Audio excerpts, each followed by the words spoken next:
just like that. I beat you in, crank up back to back. Oh, oh, just like that. I see a dub in my future stats. Oh, I know a place you can go. The doghouse outside my massive abode. It's lovely, it's cushy, and sometimes it's cold. Now sit and watch me get this gold. Oh,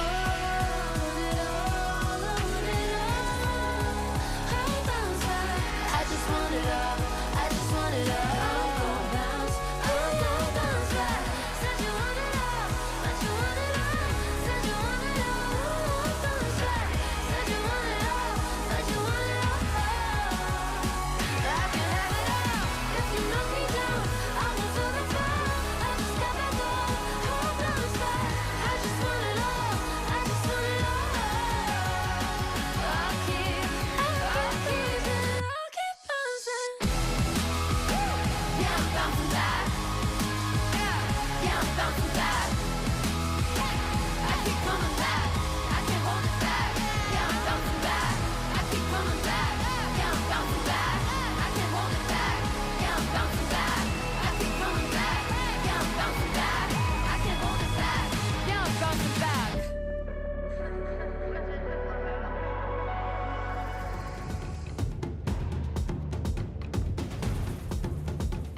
show. Taking them lights down low, just look at them blow.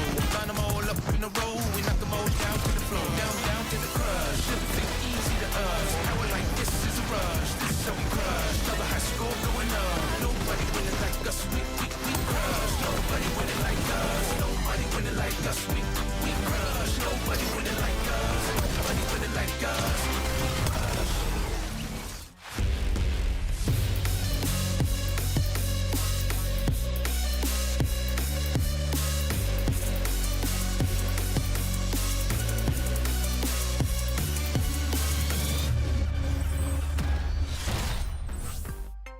What's going on, Fortnite fam? Surprise! Here we are for the second chance qualifier. That's right, second chance. More players are going to be able to make their way to the summit in Dusseldorf just a month away. It's crazy to think about. And here we are. If you don't believe in second chances, maybe you should. Why don't we get your analyst in here? It's Kelly Link. It's Vivid. Guys, here we are for the second chance. For players that thought it was over, what's up? They've been given a second chance to fight for a spot at the summit. What a time to be alive. You know, Zeke, I've always believed in second chances, but do I believe in second chances? Well, Epic is going to be figuring that out today. Which 7 teams are going to be joining the 50 that have already gone on to Dusseldorf, plus the few that have gone on through today? Vivid, there's so many questions that are going to be answered. I am excited to figure those out. Yeah, guys, I'll be honest. Listen, over the course of watching the heats, watching grand finals, I just didn't get enough Zeke freak. So I made a balls call, made sure we kind of go ahead and get this broadcast going today. And I'm excited to see 7 teams on the region kind of clutch up and make it to land. That's right, man. In case, Fortnite fam, you haven't seen the news, we've made some updates to the summit. So let's take a look. We've got a little graphic lined up for you. So first, we've made it a 3-day event. So now we will also have a Friday. Guys, there's going to be an upper bracket. There's going to be a lower bracket. If you're someone who already bought a 2-day ticket, don't even worry about it. Top left up there, it'll be converted to a 3-day ticket free of charge. I mean, Kelly Link, there's also $300,000 added to the original prize pool. Oh my gosh. Also, to see that grand finals have been changed from 6 games to 8 games. So we're going to get even more explosive finals action on Sunday. Zeke, I can't wait. I'm so excited to watch it all.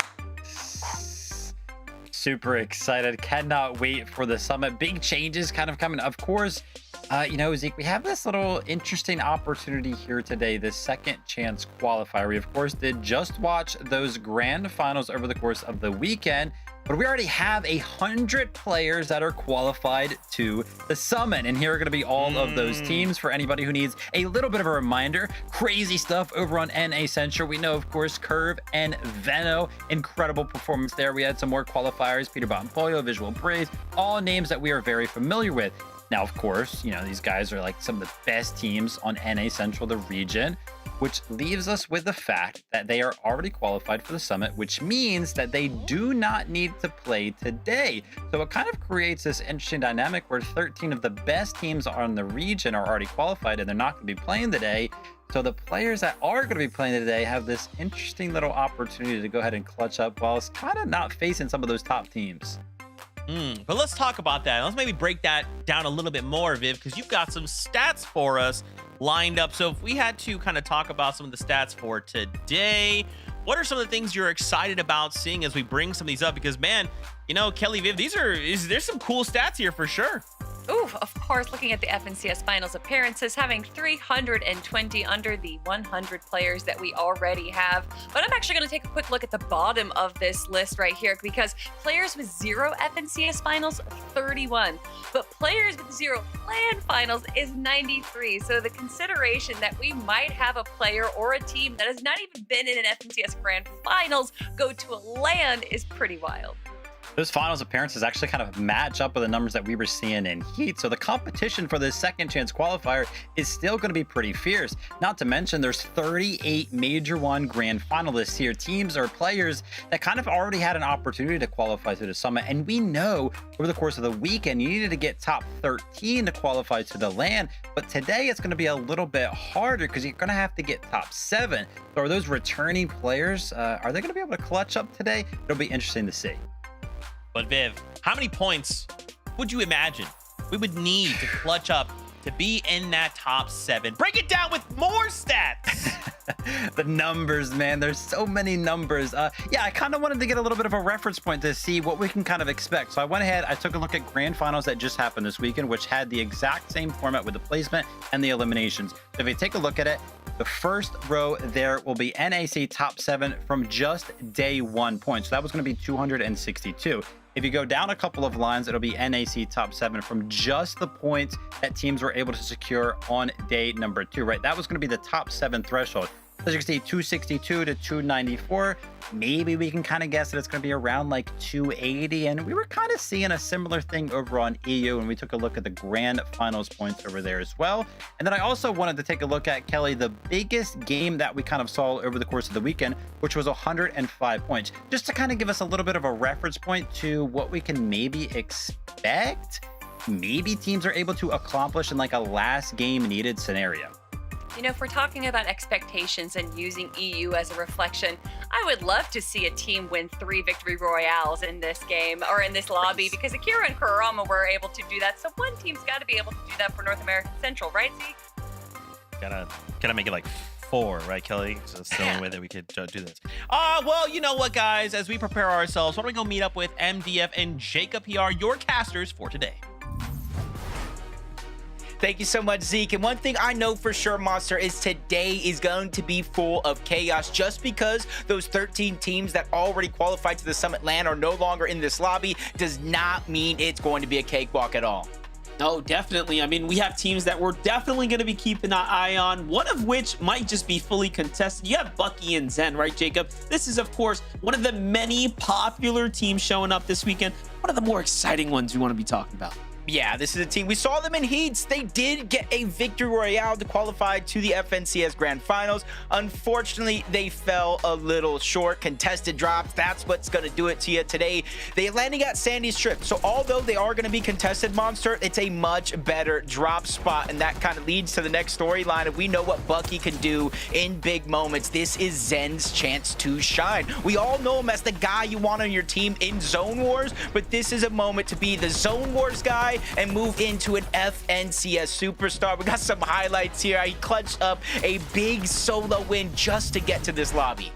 Yeah, and there's been a lot of hype around Zen. He's definitely been having his moments. Performing just yesterday to bring him to this, portion of the stage here is definitely impressive, Jacob. And that's really why we're giving him the little extra spotlight, the nod that we've been watching what's been going down out there. And for him in particular, he's got a lot of pressure on his shoulders now, because can he basically make a jump to his first land?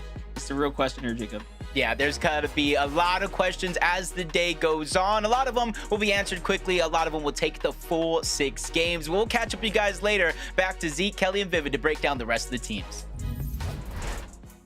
Thank you, guys. I think if we took all of the things that they just said and we kind of summarized to like a one-liner, it would be Zen is him.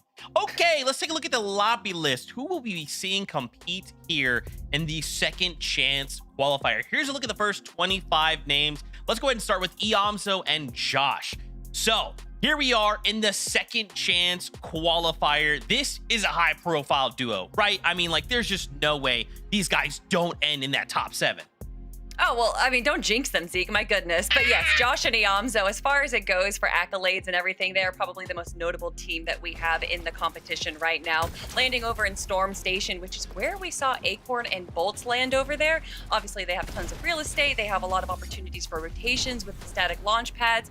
And as far as endgame goes, we know these guys to be low ground, the front of low ground warriors going for those eliminations. And I think that's something that we can probably expect to see them as well today.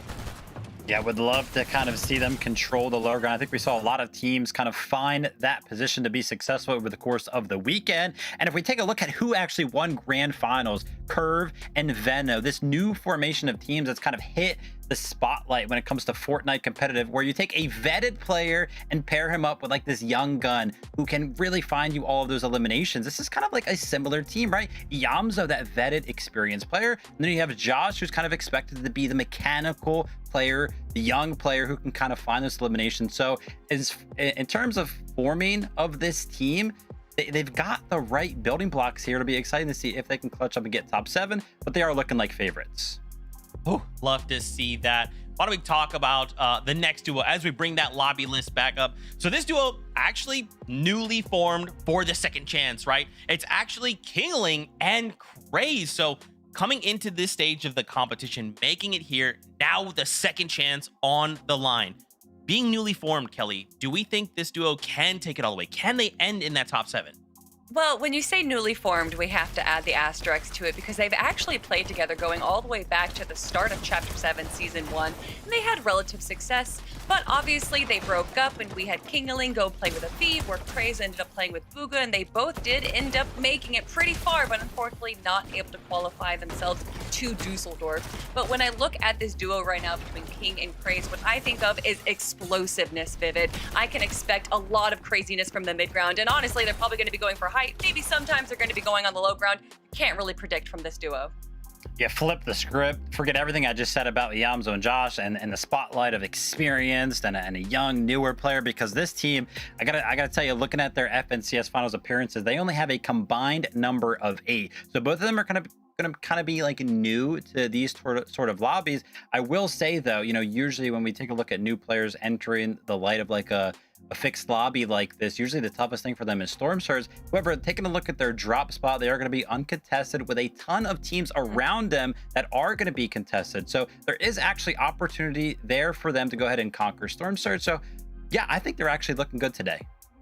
You guys don't think that maybe the pressure of now the second chance lobby forming for this, right? Extra eyes even looking at from the outside looking in going, can these guys even make that top 7? Is that going to be enough to break the duo? Do you think they're not even thinking about it, right? They can't let these thoughts enter because they have a job to do today? I do wonder what the mental state is for a lot of our teams going into this, because we know that there's so many differences when we see the last chance qualifier and then when we see a grand finals lobby, even from what we see in the heats, there's a much different meta. And so I'm wondering, going into this, have they already experienced, you know, success and then failure and then like, oh, they've already given up? Or is this going to drive them more? Are they going to try weirder things now because this is like a second chance? I don't know, Vivid. No, I think they're going to be fine, right? You kind of mentioned it. Both of these players got to, you know, dip their toes in the water over the course of the weekend. They experienced a grand finals. Second chance qualifier should be a little bit easier. You know, you don't have those 13 top teams over here. So no, I think they're going to do fine. I think a little bit of the pressure is actually taken off today. Okay, that's what I like to hear. That's what I like to hear. Let's bring up that lobby list one last time. This time, we will flip on over to page 2 to kind of give you a more complete picture of who all will be competing in the second chance qualifier. A final duo to talk about here, Shadow and Virgo. So we've seen these guys pop off already, right? And now we are here in the second chance. This has to bode well, right, Kelly? Like, we've seen pop off performances from them before. Placing top 10 feels pretty doable. Oh, it feels definitely doable. I mean, you're talking about pop-off performances. If we watch the qualifiers for this second chance, Shadow and Virgo ended it off with 153 eliminations. Woo, the next Shadow. the next highest was 110. So they are definitely doing well as far as eliminations go. And you know, it's Shadow and Virgo. Vivid is a big fan of them, so I'll let him take it from here. I mean, I really am just a big fan of these guys. I swear, every single time I see Shadow in an FNCS Grand Finals lobby, because he's been consistently finding his way there, I've been like, yeah, I swear that guy has potential, man. I really want to see him pop off. And it's easy to look at this duo as being favorites when you just take a look at the play-in portion of the second chance qualifier, which happened yesterday, where, of course, they did get first place, 556 points. But even leading up into like grands, right? Scrims, the heats, you know, play-ins prior to that, they really did look like a very good duo. And the eliminations are really what just stand out. Obviously, it stood out in the play-ins yesterday, 153, the team that got the most, but that was the trend even prior to this second chance qualifier. They were constantly finding wins in the scrim games. They were constantly finding eliminations over there as well. So this duo is really flying under the radar right now, and I'm happy that we get a chance to see them play today. That's right, man. Only a little bit longer before we kick off the competition. I want to get your guys' kind of thoughts. This being the second chance qualifier, we have 6 games to make something happen. We have to end top 7. Where are you guys at on your hype levels? I mean, we've never done one of these before, right? So first time for everything. Oh, I'm a little hype. I'm a little scared and nervous. I don't know. I would say, let's say a 6. I mean, listen, I thought we were kind of done with Fortnite until we actually hit the summit, but no, we got this big surprise here. 6 games of Fortnite. NAC always delivers. I'm excited. Fortnite fam, we hope you guys are locked in and as excited as We are. It is competition time. Remember, we're going to be saying it all games long. 6 games. You need to be top 7 in consistency to head on through to the summit. Jacob PR, MDF, take it away. You know, Zeke, I am just as excited for today's games of action. I'm kind of sitting comfortable in my chair now, but I know I'm going to be the edge of it by the day is over. Monster, these teams that qualified today, they go to the summit land, but they don't go to day 1. They go directly into day 2. So it makes me wonder, how much does that change things for them? Yeah, it's going to be a really important kind of scenario here at play, right? You have this second chance now to try to make your way to land, a first of its kind that we've never seen. What's at stake right now? Positioning and overall consistency is just the name of the game. You know, one might argue that the win and you're in condition was a lot easier to get through. So this is going to be a pretty competitive format, Jacob, as far as getting the 7 best teams here from NA and sending them to Germany. Yeah, and if any of the regions taught us anything, this one is literally going to go down to the 6th and final game to who makes it in. But we got the start of a journey today, so let's jump right into the battle bus and take it away.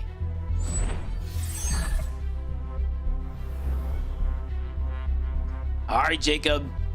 Enough's enough. We get to jump in this battle bus one more time. Almost a surprise battle bus, if you will. Even ourselves had, just found out, like, oh snap, we get a whole broadcast for this. This is exciting. So what a treat for us. We get this NA competition here on hand. Kicking things off, we already see new teams as well forming together, right? You got Skittle and Cam Slam here. That to me was also a surprise coming into the qualifier yesterday to even see what teams made it to this final stage. Yeah, and already you're seeing something that we didn't necessarily see in the finals, a contested side of the Battlewood Boulevard, the north side overall. And that's something that Vivid mentioned. With 13 teams out, you got a whole slew of spots that are opening up, teams immediately trying to take advantage. This is where Curve Invent, or FNCS champions, actually did land, and you can kind of see why players are moving in this location. Sharkman and Yuz, they missed out on that opportunity, but this is the second chance, and sometimes that's all you need. He's going to stay alive now and try to create some distance between him and Cam and his duo on the other side, so that way he at least has an opportunity to get the reboot card and his teammate back in the game. Both of these duos here are very much experienced players, but Yuz has got to be careful. He's moving straight towards Dragon and Creon there. Team that can obviously hold their own. All in all, though, I mean, it makes sense that teams would want to claim the Battlewood Boulevard. You know, the strategy's already been played out. The playbook, if you will, is out there. Zen and Bucky, though, the team that obviously we've been excited to watch play out here now that we're in the second chance kind of format. Obviously, they had a chance within the grand finals, to try to make their stake, their claim to land. However, this is their redemption opportunity.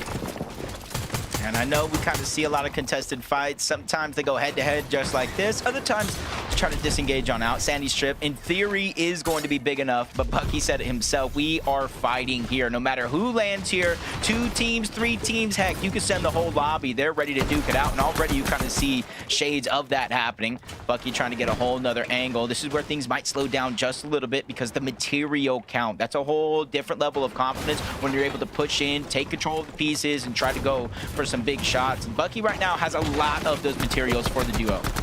Yeah, also just the ammo starting to run low as well, so you can tell this is being pretty dragged out, and all sides have done very little farming. Even Zen has to drop his AR here, swap into the pistol for now.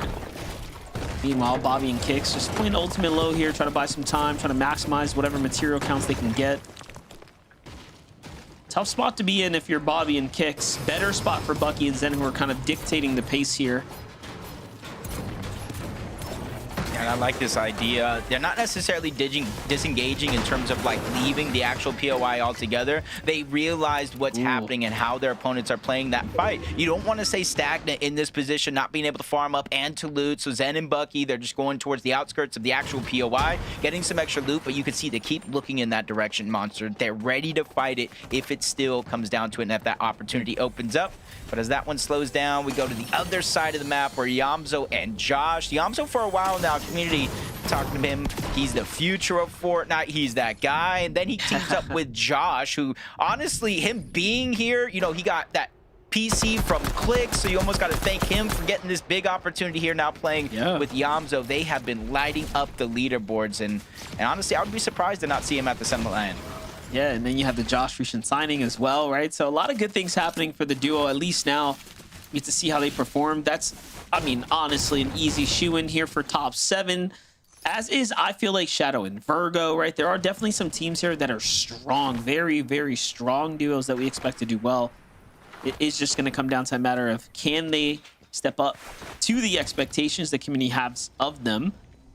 Rising Curly on the other side, one of those teams that just came up short. What do you think about this duo here, Jacob?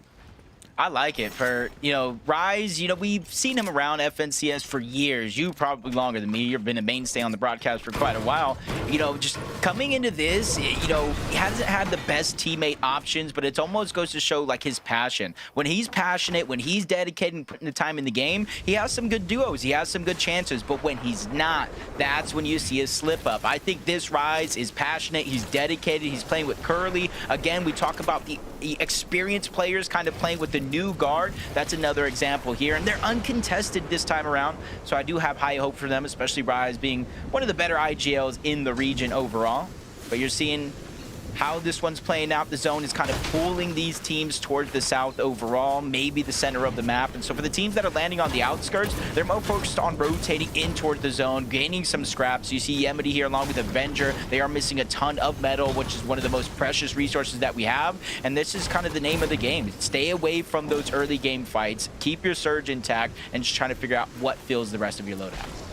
I am a bit concerned, though, when I see teams stay this long in the storm early on. We've seen it come back around to bite them multiple times now throughout the last couple weeks here on the main stage. I feel like it's inevitable. But for now, things are pretty chill. Chris and Drew had, I want to say, a fair amount of success in their fights, at least in the early game, right? We saw Peterbot, we saw Boya trying to push this team in. They really didn't or weren't successfully able to fully eliminate them. However, you can tell that, I mean, clearly something went wrong with their overall earning points strategy. So they're mixing things up, right? Coming up to the Frigid Fortress, we don't really see this team kind of move in this general direction, at least not from what I can remember. So I am curious to see if Chris and Drew can piece together a new strategy, a fresh strategy coming into this week. Yeah, especially being kind of a newer team. We're kind of seeing them consistently make these Div Cup finals, dating back a few of those. They've made 16 overall combined. They've made 3 FNCS finals appearances, 2 of those coming this past weekend as a duo. So they're still gaining their footing in the overall ecosystem of competitive Fortnite, but they've shown so many shines of brilliance here of how to really play Fortnite in general. They've seen the top of the leaderboards. They just need to be able to execute in all 6 games and not fizzle away. 20, another one of those players, kind of like a household name, teaming up with, I do believe, Neko here. And they're landing on the south side of the map. We're rotating rather quickly. I'm not a huge fan of this side of the map, or especially landing here, but if you're able to get some sort of base setup where the zone is rotating in this direction, you're going to be faring very, very well compared to most of the other teams that have to rotate in. Yeah, for now, the storm is favoring that eastern and southern area. Threats and Veer, on the other hand, completely different story. They've had moments where they were shining up at the top, and then, of course, their bad string of games that set them off the pace for qualification. Now, we're back here at the second chance. Definitely will be keeping an eye on this team and seeing what they can do to piece together a big win, hopefully, here on the weekend. G-Monster, SU, same can be said for this team. A team that is very confident and comfortable when it comes to taking fights. Like what they have going on here, though. Look at the loadout. Things seem to have been going well for them. Yeah, it's kind of another one of those teams that you're talking about, breaking up after the grand finals. They placed 35th, 20th on 2 separate rosters, and then just kind of coming together here. And there was a lot of hope for the Dolzair and Ishu duo, along with G-Money and his duo. They just weren't able to execute. But this is the second chance. Sometimes you got to push that memory so far in the back of your mind, it's just no longer even there. It's not necessarily going to be a non-factor, but you see the zone forcing more and more teams into the south side of the map. We see just outside of the zone on the left side is going to be Dark Dominion. So there are a couple of mountain ranges in play here for Vert and Taki. They don't necessarily have control over them, but any teams rotating off of that mountain is definitely going to be in their line of sight. There's a favorite for Shadow in Virgo. Been following Shadow's competitive journey since I met him but at his first LAN, actually. It was a little local tournament here in Texas. He was such a Sweet young boy. And now look at him, all grown up, making his way to grand finals. Just an incredible story for him. And he's only gotten better every single year. You know, Vivid kind of kept talking about, hey, we see him popping up. We keep having these high hopes, these high expectations. And year after year, he's slowly improving. Give that a second, though. Evan, Pure BX jumping into things, getting their hands dirty here, finding their first set of eliminations onto a team, taking them down. And actually, Jacob, I didn't even get to look at the player count. My gosh, almost 90 players standing right now. By far the most congested we've seen. I mean, even since the heat stages, I don't think we had any zone approaching zone 3 with that many players live. Yeah, I'm over here just trying to think as you're talking, like, was it heat? No. Finals? No. There was almost no stage in the tournament process where we had 89 players alive at 4th zone. Just kind of shows that the second chance might be a lot of these players' last chance here, and they're really putting it on the line. There's only 6 games instead of finals where you had 12 games. There's almost no room for mistakes because that one game could set you behind tenfold to see a couple more teams trying to rotate in off that mountain that I was talking about from Dark Dominion. So you're seeing the shockwaves come in play, and that's just going to leave you open to getting tagged up from teams around the outskirts. So ready and waiting for other teams to rotate first. Even though Scare and Osid are barely on that line, they have all the time in the world to fix their position a few inches. Gotta be careful. You have Iamzo and Josh Raleigh lurking nearby as well, trying to see if the team's going to make a move. Big fan of Scare and Osid sticking together here. Definitely a team that has that rapport with one another. Looking at the feed, though, not sure what happened with Zen there. Possibly fallen in the storm. We'll keep tabs on that team. Jumping up to 91 players now as players get rebooted. So a lot of activity in play here. Meanwhile, you have Electro trying to rotate on the outskirts. Scare putting in good pressure from up top. Iamzo, Josh Riley try to go for one of those exchanges. Clearly, they end up on the losing side of it. Storm Surge is going to activate. We knew this was coming. 91 players still up, and there's going to be a good chunk. We saw Josh Iamzo less than 100 above the damage threshold. I think that is going to be the case for a good portion of this game and a good portion of these teams. So if you do get that max pull, you have to be quick to rotate. You have to figure out a plan before it comes into play. Some teams might not necessarily be in that same scenario, though. You see Pure, you see Evan, they have options here. It looks like they're rotating towards Scribbly Shores. There is a rift here that they can try to utilize, but depending on where the entire lobby is, it's pulling towards the south. They're going to have to go through a congested part of the zone if they actually want to make it there. Have to be very careful not to cross path with a team that has a need for Storm Surge. They're one of the few that actually has 3 eliminations in the game right now. You can tell even from this one right here how quickly they were to be trading shots there and come out, of course, ahead. And that's why they're sitting comfortably on the threshold. Meanwhile, talk about teams that already have been affected by the surge. Boz and Kugo here surely have a lot to be desired here, as they're hanging at the Dark Dominion trying to play for the Mending Machine, just buy themselves some time. But I mean, they're gonna be forced, essentially, I was gonna say, like, key a team or something. There's too many teams in a storm that are below. Yeah, and just because you see here Avenger, Yemity, they're 16 above, right? They can rotate to zone perfectly and not take a single stretch, but they can still fall below the damage threshold because of other teams on that leaderboard being active, getting damage. Yes, they take a couple of shots there. They do fall below, and the instant they do, it's active Storm Surge. Every 7 seconds, 25 damage. So if you're below that threshold, you are officially on a clock to try to get any bit of damage that you can. And I think Avenger, Yemity, they're feeling the pressure here, trying to push up onto Jojo Fishy and a Oxy. They get the eliminations here, but they're still not above the threshold. Yeah, that was an incredible play, though, to land on the teammate, but now Yemity's under pressure here. So Avenger doubles back into the storm instead of chasing that elimination so that they can get the most out of their mist, Flowberry Mist here. Now, I do respect the play, but definitely risky. Might have been better to just split up and go for the damage instead.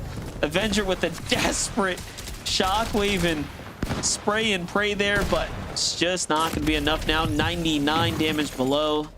There goes the last surge tick to finish them off. Curve and what looks to be, oh, is that King? Yeah, okay. King and Craze jump down and pick up the loot here. I get you, man. He's just trying to channel his inner FNCS Don't like champion it. here. Don't Yeah, like with it. Herb. Not necessarily. I want to see Craze get the shine, but that's just one of those mentalities here where he doesn't care if he gets the spotlight. He doesn't care if he's MVP. He doesn't care anything like that. He just wants to perform well. And that's one thing for certain. I've seen Craze from the start of the year up until now go through roster mania on his own, but more times than not, he is performing well, barely missing out of qualification in some moments. So you can see it with a brand new teammate here in King, somebody who's actually getting his own shine as well, King. If they can pull up in 6 games, get one of those 7 spots, rise the mainstay to FNCS. He's calling this his own last dance here. He's getting a second chance here, 146 above the damage threshold. A ton of trust in Curly here to perform, but they got a max pool. They are 146 above the damage threshold, and that is going to be something in the back of their mind as they rotate. Well, the intuition's very good here to recognize that this might be a free opportunity, a good fight to take, but no, they end up second-guessing themselves, and off they go. More cautious about the storm pushing them in and being very far from the rotate. The timing seems perfect, though. Look at this. They slip right by, avoiding tons of pressure, and honestly, they're just early enough before other teams get to set up. Meanwhile, jump into the storm here. You have Zen and Bucky. Okay, 3 below right now, so they definitely have a bit to worry about, but they're not in the worst of positions. They actually ended up tanking Storm to position themselves dead center now. So Bucky and Zen, I think, are in a pretty okay position. You know, all things considering, it could be much, much worse. Yeah, I like their position. I got to agree with you 10 times over on that one. The thing that worries me, though, is looking at Bucky's inventory. He has 7 AR bullets. So they're already threading the needle when it comes to Storm Surge. You saw Bucky use some of that medium ammo to kind of bleed through the builds and get themselves above the damage threshold. But eventually that's going to run out. Eventually they're going to need some sort of refresh. Josh and Yamzo, they're feeling the pressure as well. 200 above. They try to go for a sneaky play onto Vert and Taki. They're already in a good position here, but seeing the pizza being dropped, that goes to show that both of them probably had an open item slot that they're trying to get rid of. Yeah, most definitely. Look at that. The elimination actually comes through because the Surge does the rest. So they get rewarded with points. Now they're looking for that body here to see if they can go ahead and find some desperate material count here. Already out of wood. Josh Riley is riding on the edge. So we start taking a look at the wider picture here. Osid off to the side. The only team positioned with a little bit of high ground. Seems like they were the first to make it to zone. Possibly even a lucky pull there. Every team we're jumping in with, though, has something wrong with the loadout, though, whether it's lack of heals or material count or damage or ammo now. It's a little bit of a world of problems for a lot of the favorite teams here in game number 1. Yeah, I think 91 players up was kind of foreshadowing how chaotic this was going to be. Most of the people we're seeing are like 120 or less above the damage threshold. Vert, you see Bucky here along with Zen. They're able to stay consistent. I talked about the ammo, but you're seeing a whole refresh on Bucky. He found what he needed, and now they're on the high ground. This is giving me deja vu of game number 1 in their heats where they were able to pull out a victory royale to go ahead and qualify to the finals, but they can't slow down. Neither can Curly and Rise. They find a quick elimination here, much needed for the Siphon. They absolutely needed the damage as well. Look at this. That throws them up 300 above. That was going to be a 200 damage secured there. However, the Storm has done its work to rise here. And ooh, big shots come in now. Pretty desperate position now to be in. The pros don't fake. He just goes straight through, commits to the rotate, ends up with Curly here now, safe and sound for now. But Curly opens the box instead of waiting for his teammate.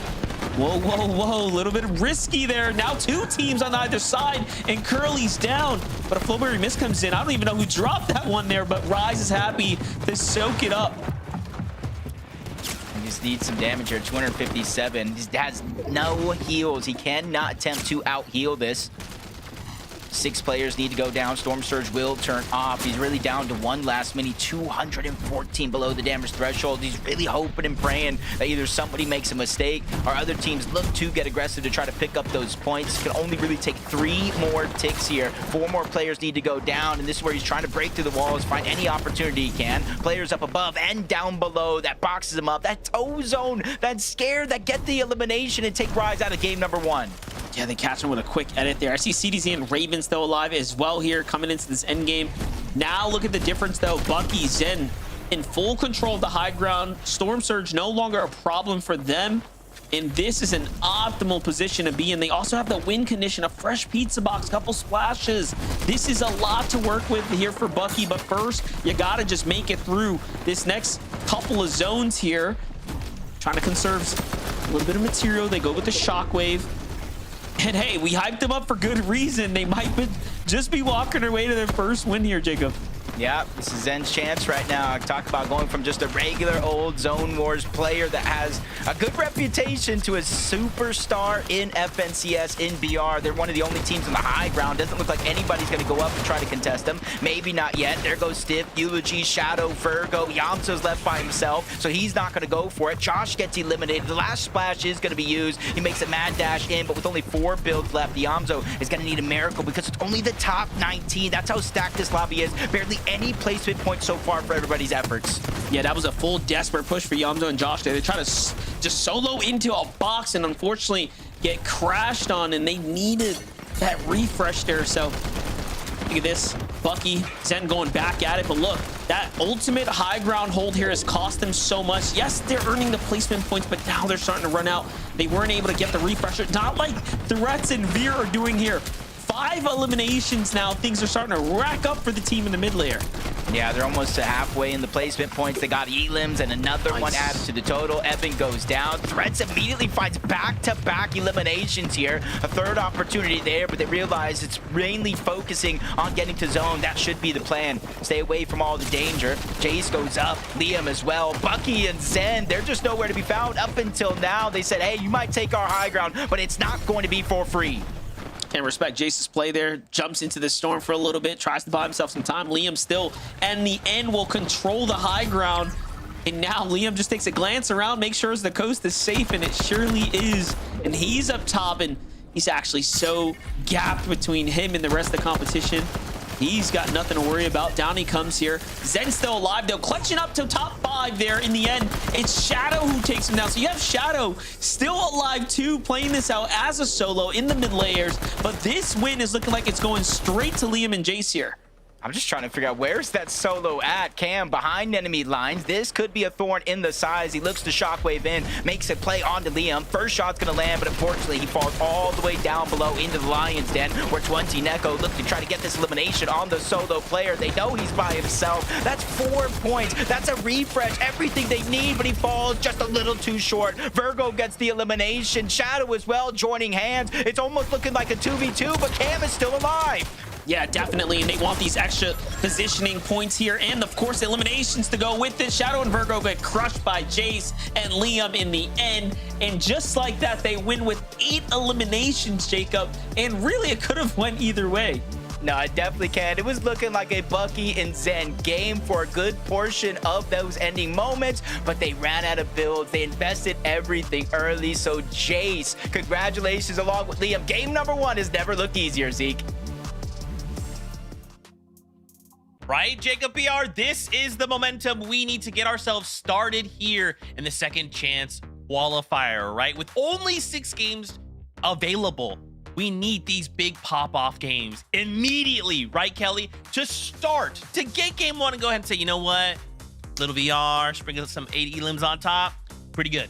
Pretty good! Yeah, these pop-off games can definitely set them up to have a more easy go as the remaining 5 games go, where they're not necessarily going to have to constantly be getting top 3 and a bunch of eliminations. Now they can kind of just coast, honestly. And I'm not saying coast, they obviously still need to be making it to the end game, but literally by getting almost 100 points in game number 1, you are solidifying yourself up in the top of our leaderboard. So now they just need to play it cool, calm, and collected in it.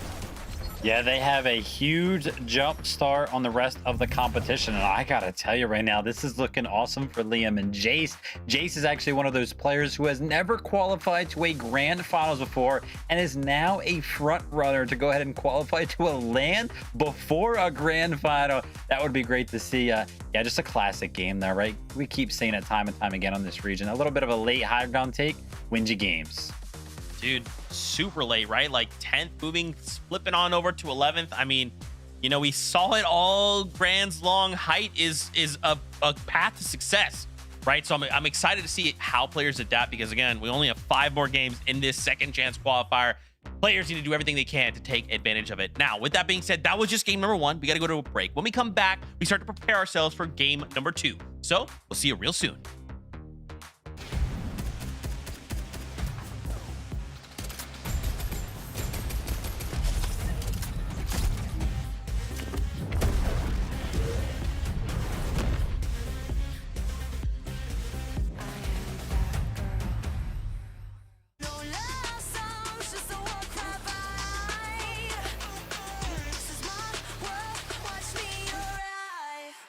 Watch me arrive. Watch me arrive. Watch me arrive. Two teammates have his back. Where's Nash? Gets the drop on the Marion. Stays alive. They're targeting up Vanya. 3v1.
I got healed.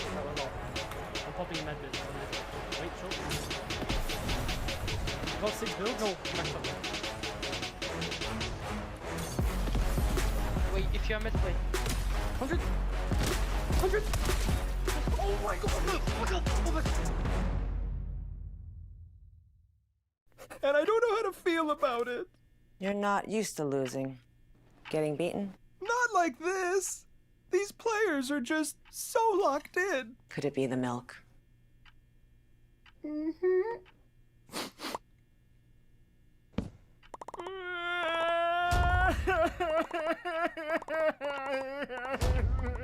okay.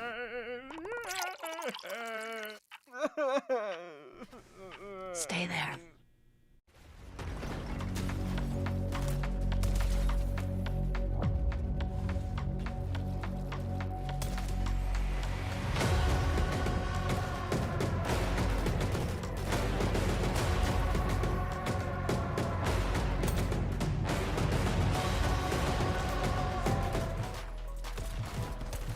What's going on, Fortnite fam? Welcome back to the second chance qualifier. Game number 1 goes on over to Liam and Jace with 8 elims.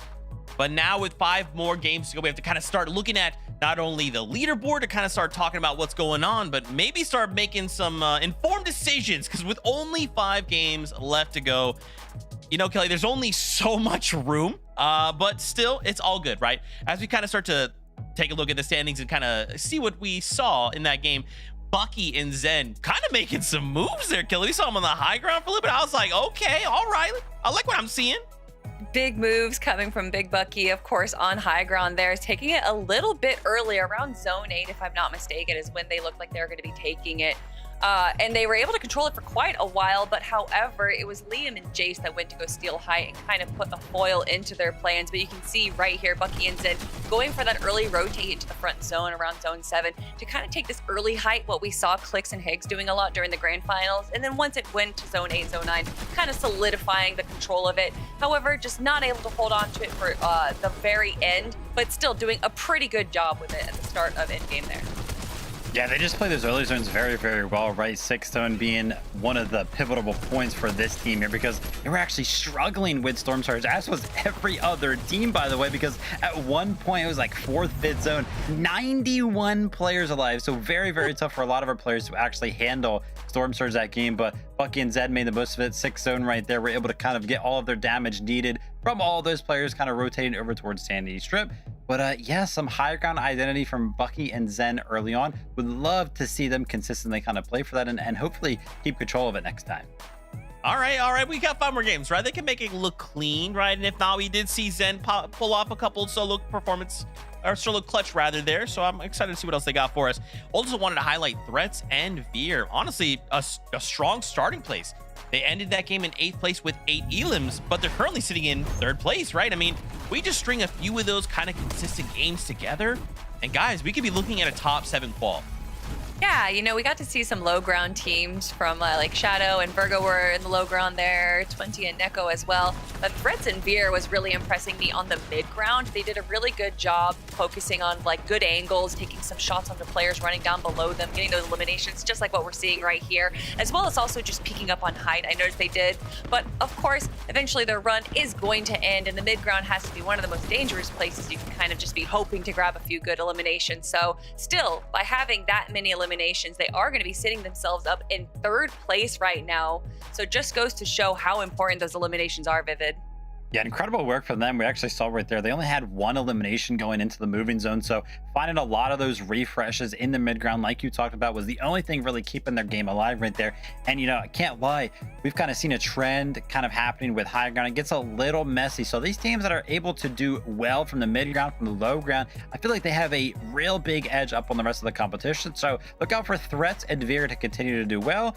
Again, Storm Surge is going to be a big thing, and Threats is known as one of the players on this region to have some of the best aim. So definitely is going to be awesome to kind of have him on the duo here and hopefully carry you to a positive Storm Surge consistently throughout the rest of the games. Okay. Viv, I'm looking at that top 7 though, right? Remember, we need to end the day in the top 7 if we want to go through to the summit. Shadow and Virgo currently occupying that spot now. As you kind of called out at the beginning of the show, these guys had a really strong showing in yesterday's open qualifiers, right? So currently we had a 3rd place with only 3 elims. Like, of course, that's not crazy, but honestly, as a starter game, that feels like this is a good start. Yeah, I think the thing here is, you know, 3 eliminations is definitely lower than I think me and Kelly were kind of expecting. That was a big talking point about this duo. But the fact that they were able to get 3rd place with only 3 eliminations, I feel like that's really, really good, actually.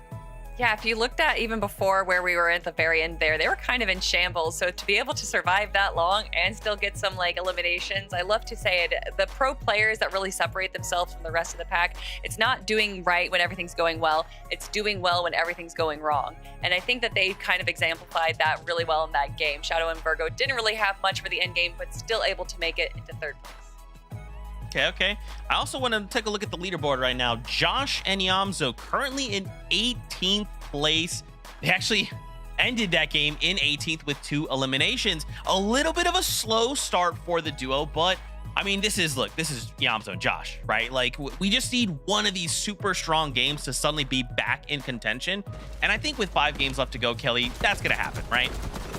What did I say about cursing them, Zeke? What did I say about jinxing it? No, it's Iamzo, it's Josh, it's game number 1. Iamzo and Josh are going to be able to look at this, review, and then make a comeback. Once again, Iamzo and Josh are incredibly smart players. So even though they might be a little bit emotional, honestly, I think that just with 1 game done, they're not going to get too frantic just yet. I think that they're going to be able to kind of collect themselves and come back to game 2 with a fresh mindset. Yeah, when we actually tuned into some of the highlights there from the duo, we kind of saw that they were like 500 above, but that did not tell the full story for the rest of the game. If you were kind of paying attention, when they were 500 above, they also only had like 14 builds remaining right there. And that's because they had to invest a lot of those builds to actually get positive when it came down to the Storm Surge. So one of those duos that was struggling early on, we've already talked about it multiple times. All of the duos really were that game, but kind of surprising to see a duo like Yamzo and Josh struggling with Storm Surge, because you would kind of expect them to do well or a little bit better, being, you know, the experience that Yamzo has. Yeah, you know, we'll just chalk it up to like, hey, they're trying to figure out the meta within the meta that is the second chance, right? And obviously there's quite a bit of pressure to perform right now, right? This is it. This is that second chance. We need to end top 7, right? That was just game 1. No one freak out. I'll do that for us. With that being said, game number 2 is ready for us. Why don't we go back on over to the casters to take us in?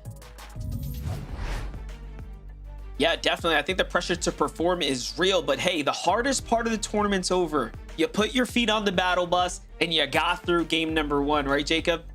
Yeah, that's one thing that we learned for certain throughout the stages here and throughout the years is game number 1 is usually the most stacked. It's usually where teams are filling each other out. Drop spots could tend to switch up as the day continues on. So I'm really looking at the players that have that mental stamina so that way they can be in bad situations, get out of it, and still have a phenomenal tournament. Monster, these are 5 games left, and I know they're going to fly by fast. Yeah, it's looking pretty competitive as well. 60 point is the cutoff now. So you're going to have to average at least 60 or better to start jumping up the standings. So let's see it here for game number 2.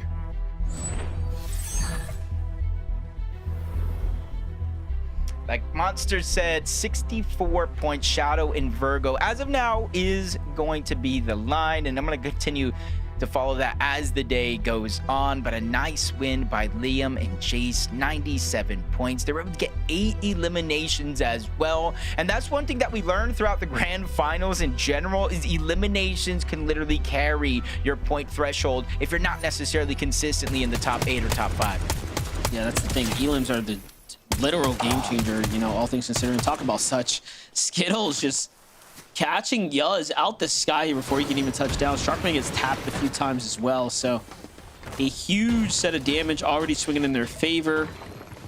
Surely Cam's gonna find this body, right? You're not gonna let him roll away now. I think he actually does get away.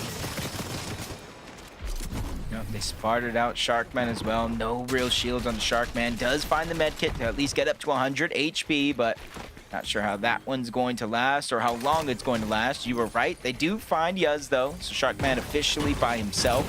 Checking out the minimap here, and he's just trying to go towards the south side of the overall POI. But that one's going to be hard because you see Dragon and Creon on the south side of the actual zone. Yeah, definitely have to continue to see them lurk about. Meanwhile, Bucky and Zen going back to business as usual. This is different from the last game.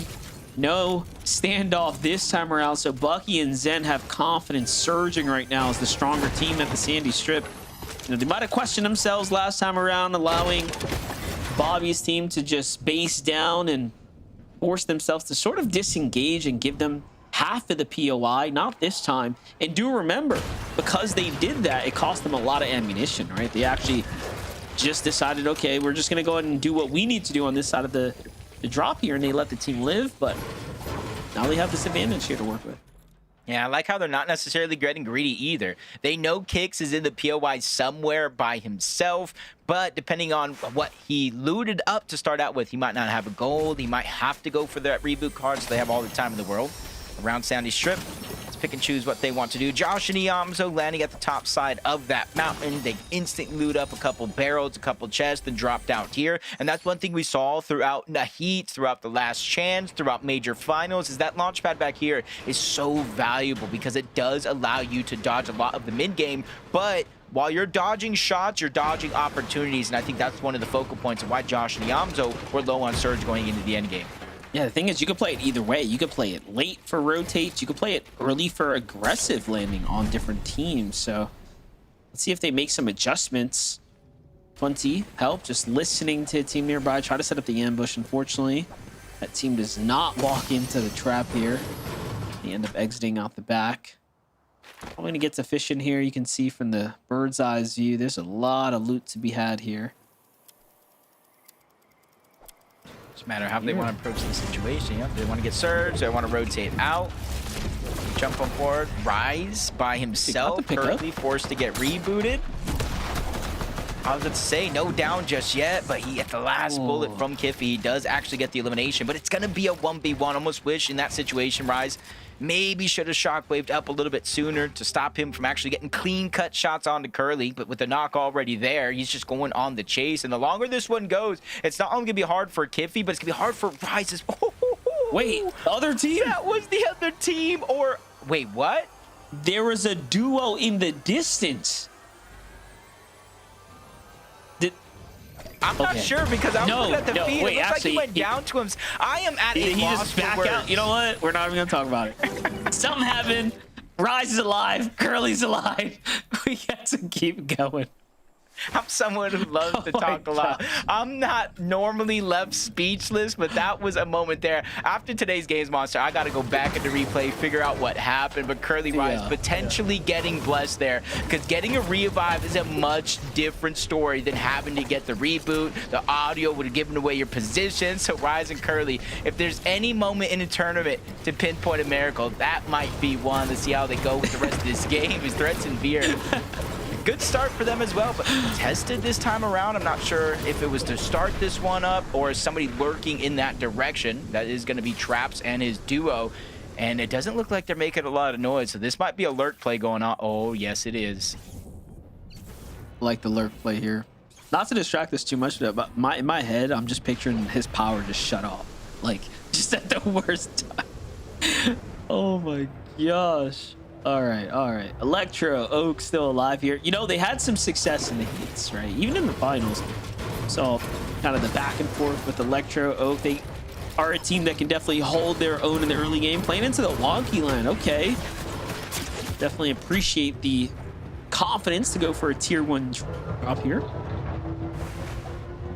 Not going to be as free, though. They're not the only one that want that wonky land. Yemeni Avenger do tend to land over here throughout this part of the tournament. Both of them kind of going their separate ways early on. One team, though, is, you see, going to get control of that mini game. That's where you get a lot of the loot, a lot of the materials, and things like that. So we jump on board Craze and King, not too far away from their actual drop spot. They're immediately kind of basing up at that gas station on the outskirts of Squibbly Shores. It's going to really be up to King here to try to get as much surge as possible, and it's going to be up to Craze to kind of refill those empty item slots, get some extra heals, so if they do find themselves in a position waiting in the zone, it's not going to be for nothing. Because it's monster space for Osin and Scare here. All vision on the landscape at the moment. No one in sight, though. Surprisingly clear. This is just a huge time commitment too, right? To kind of stay back here, especially when the zone's on top of you. Meanwhile, you have Scare inside the latte landing, just full maximizing his loadout right now. You have to think they have like a nice stash somewhere too. On the ramp in the POI, and normally a team that lands Latte, when the zone does pull away, they take that back launch pad. I call it the long pad. It goes higher, goes further, especially with the effects of the shockwave and the fizz. But with the zone going in their favor, they actually got a few options. They can use the launch pad, they can stay in that long base that they've built. So depending on where the zone continues to pull, it's going to see where their hand pulls. Back on board, Electro and Oak talked about this being a contested fight. Yemeni is going to be underneath. Oak has one elimination. I don't see Yemeni's teammate anywhere in sight, so this might be a little bit of a 2v1 situation here, but Electro goes in, gets caught off guard, taken down in an instant. If you're Yemeni, that is one moment that you actually need. You see him going further and further towards the south side of Wonky Land, possibly towards that reboot or mending machine to try to get control of something. Yeah, there it is. Looks like he's got the reboot card, so he is big chilling now, and then back onto the offense he goes. You know what? I was giving a lot of respect to this team of Electro and Oak, but Yemeni, you know, gotta put respect on the new blood, man. They're coming in, they're putting up the numbers, and just like that, they're finding highlights there, Jacob.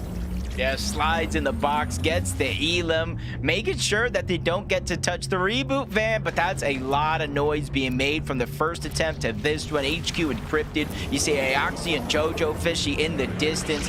So right now, a team that barely made it out, able to get the reboot. Looks like they're getting hunted early on. You see him trying to build a path for Avenger to fall into. Shots coming in from all directions. Not necessarily sure where he's going, but at least he's going to get down right next to Gemini. So getting that revive is going to be easier than not. But HQ encrypted, don't want to let that be a possibility. Immediately jumping in. That's 4 more points, Monster. That's 1 step closer to the summit land.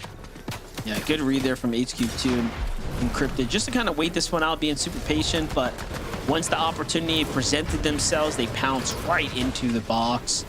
And they catch him before it's fully constructed as well. So I think Yemeni's gonna have a small lesson learned here to put that metal cone up sooner. Nonetheless, though, still in the game, right? They still have time to play this out.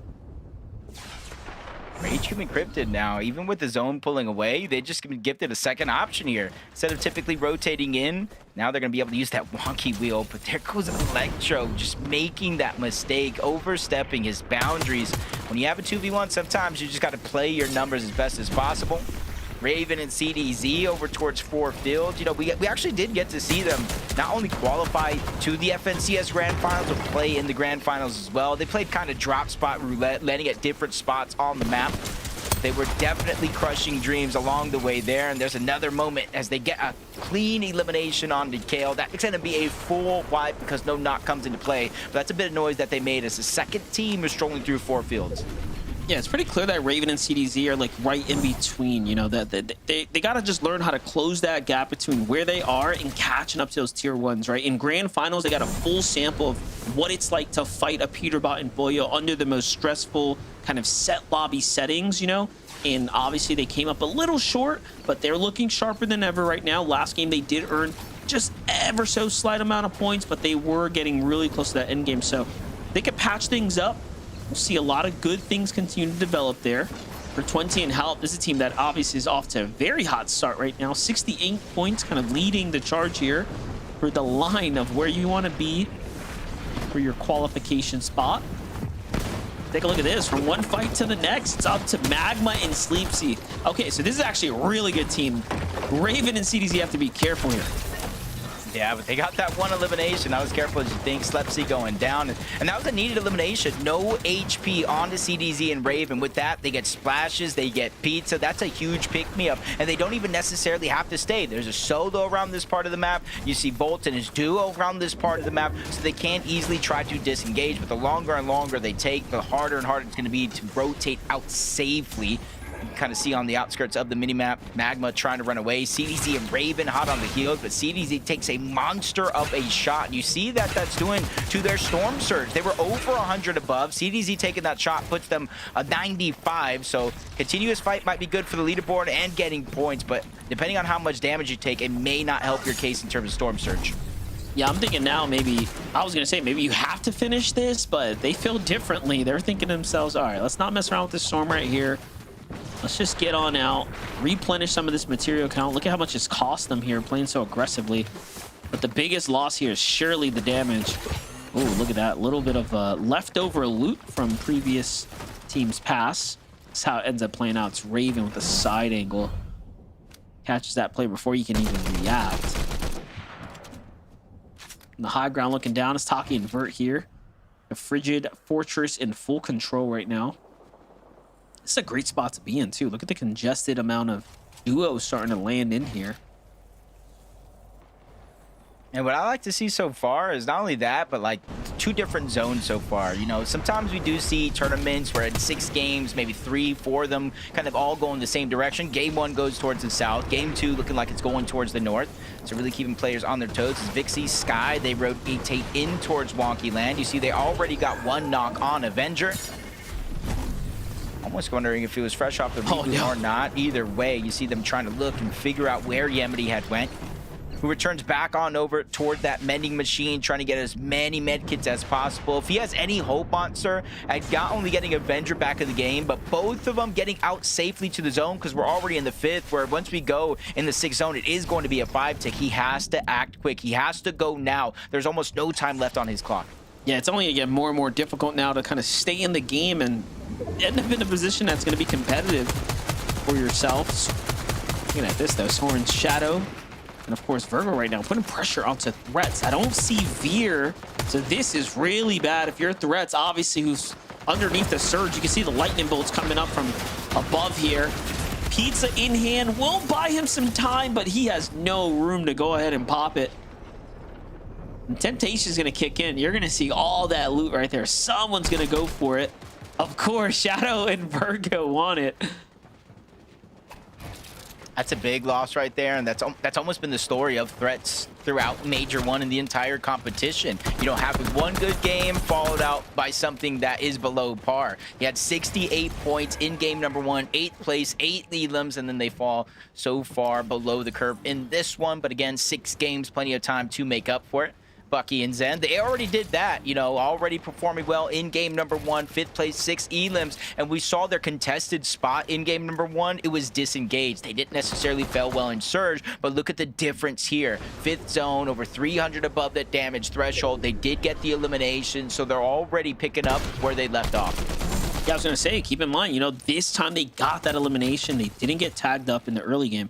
Sky loves Jesus, though, from the storm to the new zone, and now he finds himself his first elimination there. So that's actually an excellent way to kind of recover his way back into the tournament. Hopefully he can get the full finish in the siphon there. Surely needs that extra HP. Meanwhile, Skittle and Cam, I've seen them just get their hands dirty all throughout the tournament game so far. Not too bad of a spot to be in. Storm is going to end up be pulling directly on top of them, so some favoritism at play here. Take a look at things though from the sides. Oh, Ravens team's under Surge. Rise looks to be under Surge for a secondary alongside Curly and a few others here. Even Diego and Keys here, 122. Really only having minis. I don't really see med kits here, so this one's going to be a big mountain to climb. Potentially out healing, it might be the play, but eventually it's going to turn on yet again, so maybe not. 1 mini left. They're going to have to go in. Keys tries to make that play happen, but he instantly gets shut down, making it harder for Diego plays to get above the damage threshold. 2 more ticks is all he can take. Less than 14 seconds. Tries to go in. He gets sent right back out of this lobby. So again, back-to-back games where Storm Surge really playing a role and proving that if you're above that threshold, you have more control over your destiny. Josh and Yamzo again making up for that last one, well above the damage threshold this time around and not peeking unless they have to.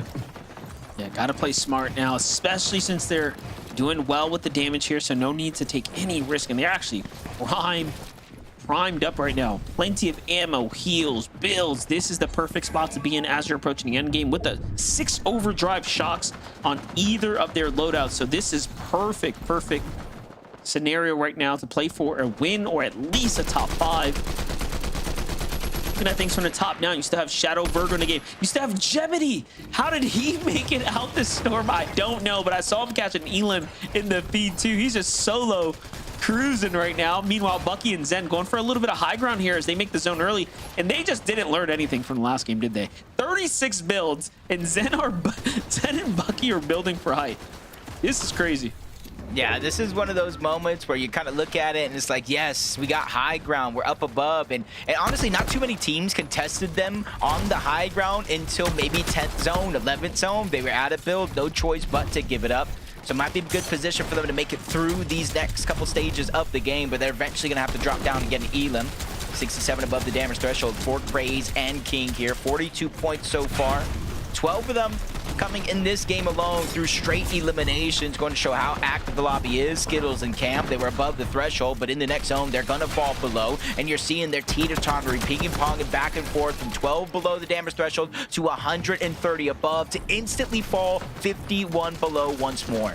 Yeah, they found a couple little tags there to buy them some relief, but you can tell that it's not going to last very long. For Bucky and Zen, I want to see them build some single towers and use them shockwaves to get across. But look at this. King gets a nice Elim out the sky there, and then they start looking their focus up to the high ground. Couple tags onto Bucky, and this is why when you have control of height like this, you have to put pressure down on the second layers below you, and if you don't, you know exactly what's going to happen. They're going to end up finding an opportunity to turn on you. Always got to be aware, always have to be proactive. Skittles, Cam, they try to do that. 3 eliminations here, but again, still find them 135 below the damage threshold. 6 players need to go down. Storm Surge will no longer be a thing in this game, but until then, that damage is going to dictate how you're performing. Cam not only taking damage from Storm Surge, but shots from King as well. He's going to get knocked, eventually cleaned up. Skittles now feeling the pain, 89 below the damage threshold. You see him scrambling, trying to find an answer, but 2 more ticks, that's all he can take. There goes Cam, but he's not really able to get anything, not even resources. Peekaboo, he goes down. Eventually, all these moments come to an end here. For King and Craze, though, this is a moment for them to shine. 700 damage above the threshold before it deactivates. And they're popping off right now. 5 eliminations. They're catching back up as if they were never falling behind on the standings in the first place. Josh and Yamzo need to do the same, but Yamzo is down. So Josh is left to try to clutch this one out by himself right now.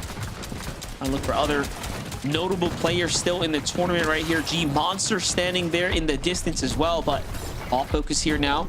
Bringing on to Josh. Storm's coming from behind, bounces back, so he gets a little bit of favoritism here with the zone, and it's going to play out really well because it's going to save him so much material right now. Do keep in mind, he still has shockwaves as well. Shadow and Virgo on the other side, 3 elims, and things are starting to piece together here as they're playing the ultimate low. Yeah, Shadow and Virgo's consistency looking insane right now. If they can kind of pick up some elims here, maybe a first place, really prove that they might be the team to beat. Craze and King trying to do that as well. King picking up his 4th elimination of this game so far, 5th overall, and a bunch of mats that they need as they change layers once more, going up, staying away from that low ground chaos because they know at a moment's notice things can turn around, so they're trying to stay ahead of the game. Same thing with Bucky and Zen. We asked the question, 7th zone, is it too early? So far for Bucky and Zen, it's not. Yes, it is. No, it is too early. Zone 9, 15 builds now on Bucky. They're starting to gas out here. 13 for Zen. They're going to have to use their shockwaves and get their hands dirty here soon. Shadow, Virgo back in the mix on the low ground. Looking for a refresh here. They have a pressure on some duos here on the outsides of the zone. Unfortunately, it doesn't turn into anything just yet, but the rotates look clean. There's bodies everywhere. Meanwhile, Josh is just trying to keep a low profile. He's made it his way into the top 20 right now, so at least you can appreciate that. But this is where the real points start to add up here. Yeah, and there's a lot of pressure here on Josh. Bucky staggering back. Zen is actually down, so Bucky staying on the high ground, deep into the zone, trying to get some shots on to Scare. Eventually, he's going to have to shockwave in, and that's not going to be a safe journey to the other side. But Josh, with an 18th place in game 1, there's a lot of pressure on him to perform. No Iamzo by his side, and you see him quickly running out of resources, but a new team on height. They stole it away from Bucky and Zen at the perfect time. 11th zone, Scare and Osid, and they started this game outside of that top 7 bubble, so this is their moment to shine. Pretty incredible game for Liam as well. I see him alive down at the front side of the rotate right now. Meanwhile, Josh is working his way up and off those congested layers, but he finds himself with another duo here. Great shot into Liam and Jace, but unfortunately couldn't get enough to find a finish or a follow-up. But still, a top 10 for Josh when he lost the Amzo so long ago is so impressive. Pressure coming in from up top. Here comes Liam and Jace, possibly looking to make the edit down on him. But as we jump in with Virgo's perspective, up he goes from the backside. He gets caught out there. And here you have Mason and Aiden at 9 eliminations, Jacob. So all of a sudden, new teams are showing up and putting up the numbers. Yeah, and you're seeing everybody that doesn't have builds has no choice but to drop down low. Light tries, Flex tries, one goes 11. down. The elimination gets cleaned up. Aiden and Mason are popping off, but it's really up to Aiden now. You said it yourself, 11 eliminations. They probably have the most mats in this game as of now, but being spotted out as a solo is not where you want to be. But good thing for him, there's so much chaos going around, including Josh, who's barely surviving on a sliver of HP, simultaneously getting spotted out by high ground Osin and Scare, who dropped down, cleaned up that elimination. 5th place, not bad for Josh, though. Not bad at all. A top 5 with the deck of cards placed against them for Osin and Scare. They've managed to rocket their way up the standings. They're trying to earn that big 65 points here for placement points if you can get the win. Liam still in the game. This is going to be a massive load of points for them to continue to keep their dominant lead over the lobby so far. Aiden still in the game, though. All in all, a very impressive game. Down goes Scare. Nicely done there. Straight into the box. Follows up, but Liam's shot is just too strong. And he's going to get the cleanup there, but Osid still has a win condition in his hands. Yep, but Liam's not able to actually pick up the elimination for the loot, so he has to just wait for Scare to go down to the zone. The siphon is what's keeping Liam alive. Hire's going to be down below, but only for so long before he gets taken out by Liam. Liam has won game number 1. You said it yourself. This is building themselves a little bit of a cushion, but Osid does not want to take the chance. He has the med kit, and he hopes this is the difference maker for 2, winning by heal off and getting 2nd place. It's going to work out for him, Monster. Osid, Scare, they are going to win this game and move up that leaderboard for sure. Yeah, I was hoping there at the end. Maybe Liam found something to shockwave up to the top, but he didn't need it. Either way, you're going to be happy with the win and then a 2nd place. And for Osin and Scare, after falling behind in game number 1, talk about putting themselves back in the race here. Game 2 is wraps now. Scare and Osin Zeke win that one. Again, MDF, this is where we want to be, right? If we're going to pull out these victory royales, we want those to happen a little sooner in the day, right? Because that's momentum, that's confidence, that kind of instills us with a new fire that we can take into the remaining games. And Kelly, you know, we've seen Scare Noted before, so I'm not surprised to see him in a situation where they can take it to a win. Obviously, a heal off, that's a strategy to win. So I'm glad to see that they kind of like, even though it kind of looked kind of shambly, it's like, hey, no, Zeke, we got the med kit. We're taking it to heal off. We know what you're doing. Stay over there as a host. I like that you say confidence when talking about this duo, because I think that they needed a big game for them to kind of build up some confidence to go from the grand finals and get 16th place, literally just outside of the threshold of going to Dusseldorf, had to have been a hit on their confidence. But then, of course, having the second chance announced, getting to come through the qualifiers, and then now winning game number 2, that is what we wanted to see. But, you know, you say, Zeke, that we saw them in shambles, but for me, this late high ground take, dropping down to grab some refreshes, yes, there was an unfortunate elimination onto Scare, but Osid played that high ground so well as a solo Vivid.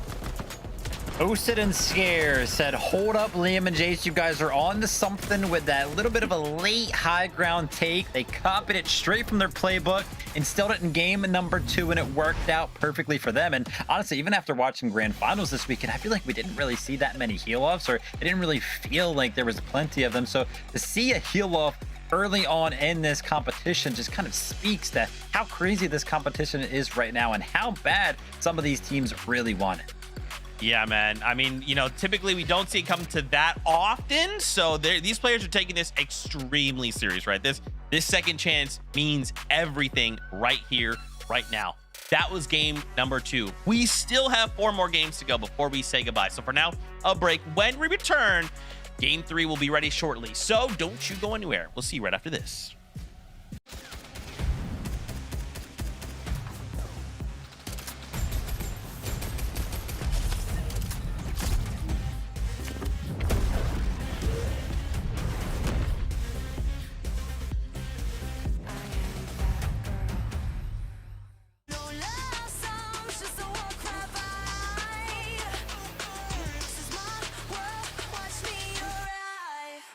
Watch me arrive.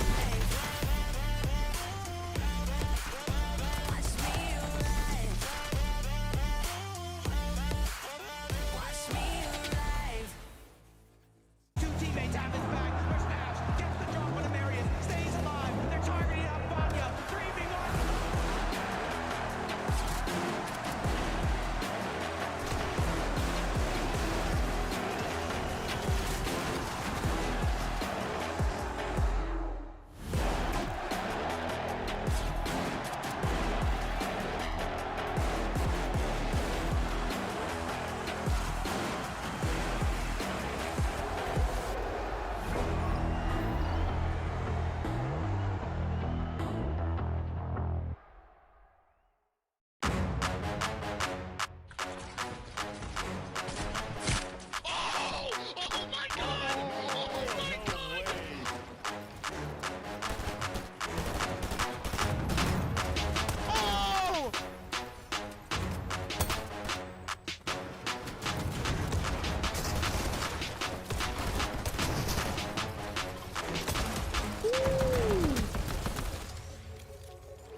I'm popping med bit. Wait, short. Got 6 builds? No, max up. Wait, if you're mid play. 100! 100! Oh my god! Oh my god! Oh my god! And I don't know how to feel about it. You're not used to losing. Getting beaten? Not like this. These players are just so locked in. Could it be the milk? It's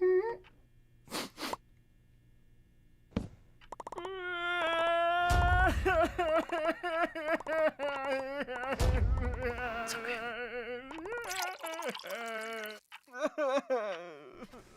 Stay there.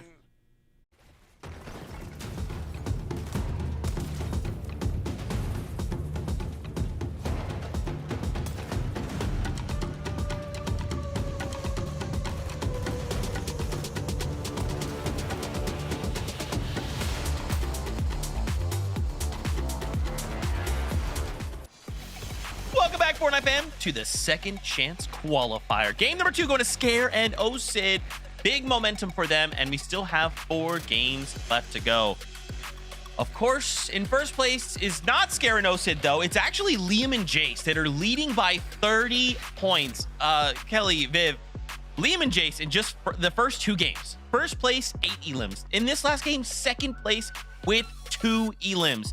They are kind of keeping that consistency alive right now as far as placement is concerned. Obviously, in this last game, you know, we kind of wish we'd maybe had a little more points in terms of eliminations, but a second place is still mega points. I mean, you say that, but why? They're in first place right now. Whatever they're doing, true. they need to keep doing it. I mean, eliminations definitely is important and definitely one of the win conditions for some of our players. But I don't think that's the case for Liam and Jason.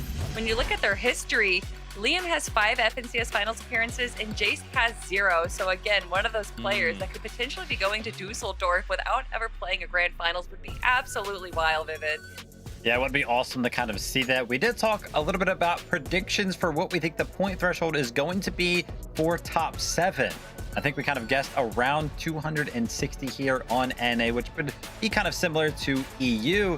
These guys are already on 160 points, and we have only played 2 games, which means that if that prediction comes through, they only need 100 points over the course of the next 4 games. So they are off to a splendid start. Oh, man, that's what I like to hear, Vivian. Give me more stats like that. Let's bring up those standings again as we continue to talk about more duos who performed well in this last game. Shadow and Virgo, we saw them there for a moment. 3rd place in this last game. We got an 8th place with 5 elims, right? So again, 8's not super high placement, but we are picking up eliminations. We just got to string these consistencies together, right, Kelly? And if what he said is true, this is another duo that isn't really that far away from qualifying, if those numbers are true. I mean, this is definitely a bit more of a return to form that we saw from Shadow and Virgo compared to game number 1, where we did see them grab a few mid-game eliminations and then convert that into a good low ground end game, but unfortunately did not have the game that they wanted to go. If I'm not mistaken, one of them actually ended up going to a solo. It was actually Virgo who was trying to go up from the backside of Storm to steal height, but went down really quickly. It was actually Shadow that did that, but Virgo did end up eventually going down as well. So I love the play there. It looked like they were a little bit more confident, Vivid, which is what we want to see out of them, but just a tiny little misstep on when to steal height there. Yeah, I mean, I think the name of the game today over the course of these 6 games is just going to be consistency. And I think a 3rd and an 8th puts them right where they want to be. They're definitely on track. I mean, you can't complain with them being in 3rd place right now. So Shadow and Virgo, even though we haven't really seen them have that pop-off high elim game that we were kind of talking about expecting them to have, they're still doing very, very well. So be on the lookout for that high elim game, because when that does happen, if it does, they're going to fly at the leaderboard. I like it. I like the vivid predictions.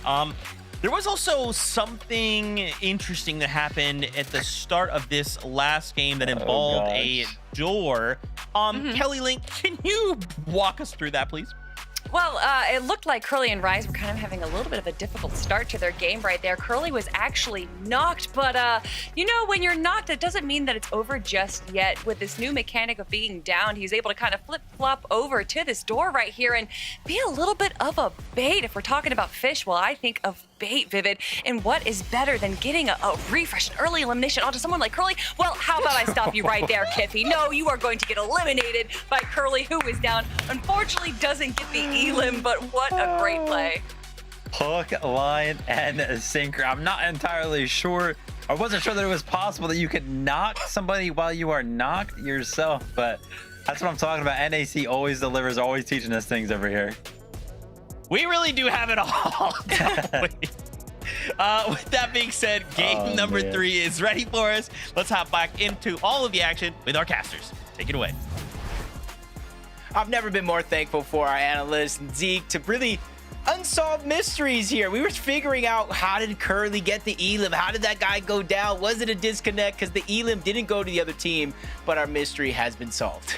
Yeah, that was crazy. I couldn't have guessed it was the door. Dude, I was just laughing in my head like, he definitely had a power outage, but we were so wrong. It was even more epic than that. You know what? That might be the elim of the year. I know we talked about clutches and all that stuff, but that surely was super impressive. Yep, and as this one continues to shake down, man, top 7 getting even more interesting. 98 points looks like it's the line after 2 games, and we're coming up on game number 3, Monster. It's not the halfway point until it's over, but it's a pivotal point in the entire tournament because how you get to play is dictated by where you stand on the leaderboard. Yeah, and looking at the leaderboard, that top 7 right now is definitely shaping up with teams that we expect to be there. So the experience are starting to heat up, and it sounds like the battle bus is ready. So let's do it one more time.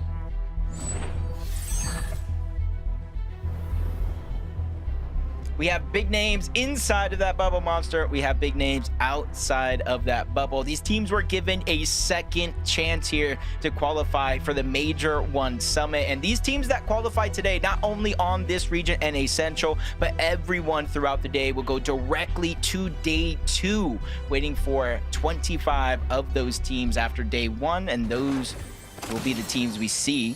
Bucky, Zen, could they be one of them? So far, they split this drop spot in game number 1, Monster. In game number 2, they took the fight to Kicks and their opponent to get those eliminations, which honestly helped them a bunch. We really saw the difference in how their Storm Surge was and how they were able to play out the rest of that game. They went for high ground in both of those games. It didn't necessarily work out for them, but their team, honestly, Monster, Bucky, and Zen, I think they're going to go for high ground every single game they get a chance to.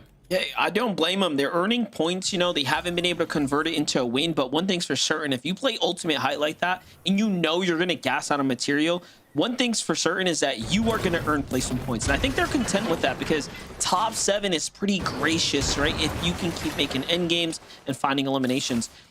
That was really interesting, though. For Bucky, I just noticed that they didn't actually force the fight in the early game, so this might affect their surge. You saw how it affected them game 1. I'm curious to see how this is going to play out.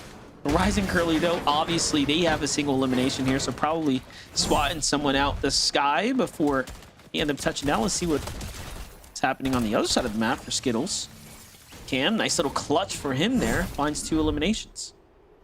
Big Elim there. You're kind of seeing, depending on the bus path for a drop like this, it really shows, do you land at the actual building? Do you land at the mountain towards the north? And because they landed at the mountain towards the north, you guys saw it a second ago, you see it in the mini map, that allows for the other team contesting this spot to try to lurk in. And now Skittles, oh my gosh, going left instead of right. Those little differences. Again, Cam doesn't even know what he just escaped by going out the door instead of looting the rest of that building.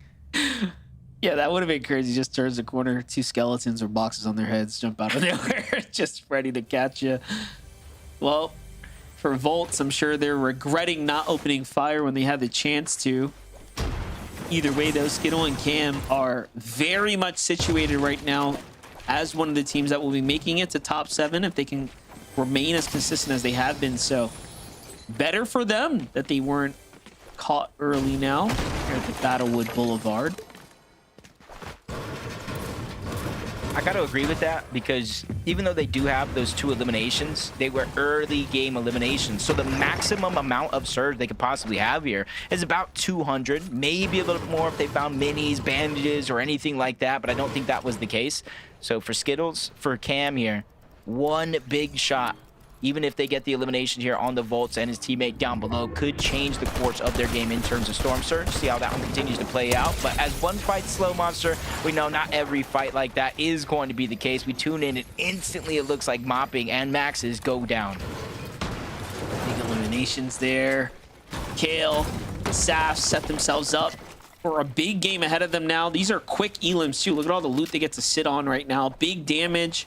And the zone pretty much on their side. So talk about finding a key opportunity to try to come back in the tournament. This is your chance to do so. Seeing a few teams here that need to come back. Some need a little bit more of a comeback than others. But, you know, as Josh was clutching up, I was talking about the 18th place Josh and Yamzo had in game number 1. They only had 2 eliminations, so they really didn't have those points to make up for it. But Josh by himself clutches out a 5th place, 4 eliminations to really put them in contention. Skittles and Cam, They returned back to the scene of the crime, and it doesn't even look like Volts and them really were able to get much loot. They were lurking around, hoping that Skittles and Cam made a mistake, but they came back, and they made no mistakes. They get 2 more eliminations, 100 damage off of Cam, but overall, with 4 eliminations, they have to be sitting pretty. 2 more possibly along the way as Dragon and Creon hear the noise, and they third party.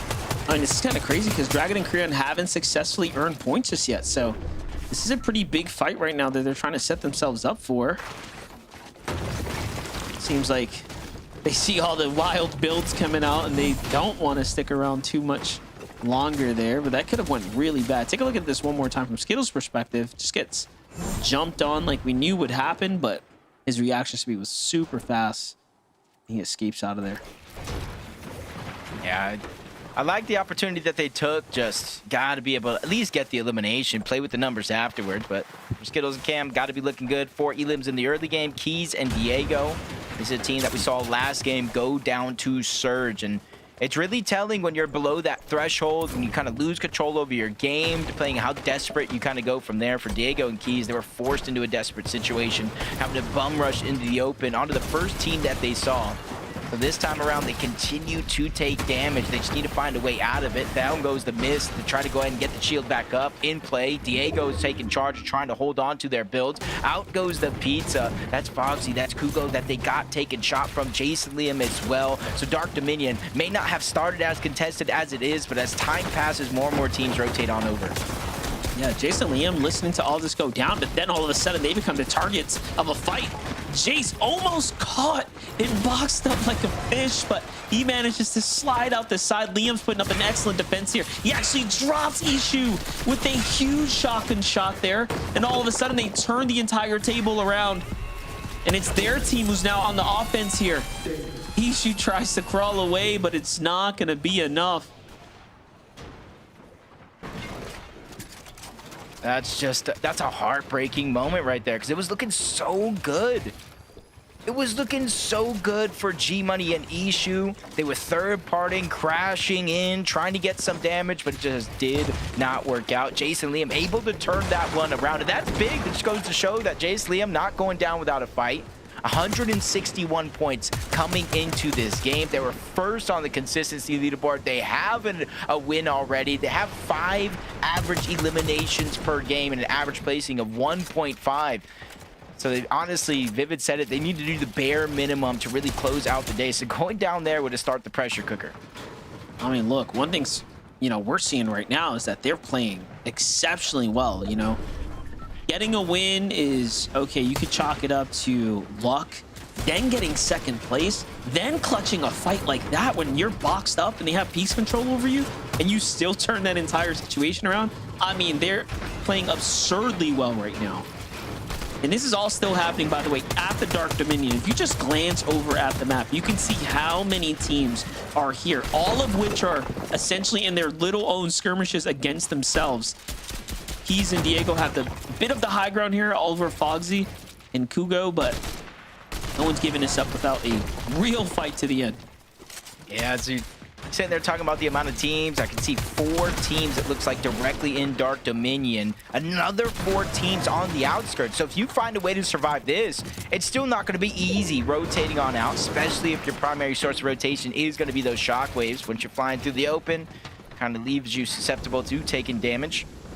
And I think Diego and Keys kind of know going up out of Dark Dominion, especially with how much time it's actually taken, it's going to be hard. Especially with more and more teams lurking around. Northern Caliper, they're here as well. They're already underneath, trying to catch anybody off guard. And that's why you see them lurking around. Northern trying to minimize the audio visuals that he's given up because there's danger around every single one of these corners. The shining moment for a lot of these teams, though, Monster, is it is in zone, so they don't necessarily have to move just yet. A little concerned though. I saw Shadow and Virgo just showing up, taking a bit of high ground there. Obviously, again, with how well Liam is playing, could see a clash between the top 7 teams going head to head. For Kale, Savs, they're continuing their dominance. Another set of eliminations here. Already at 12 points here. Came in with nothing. Earning more and more.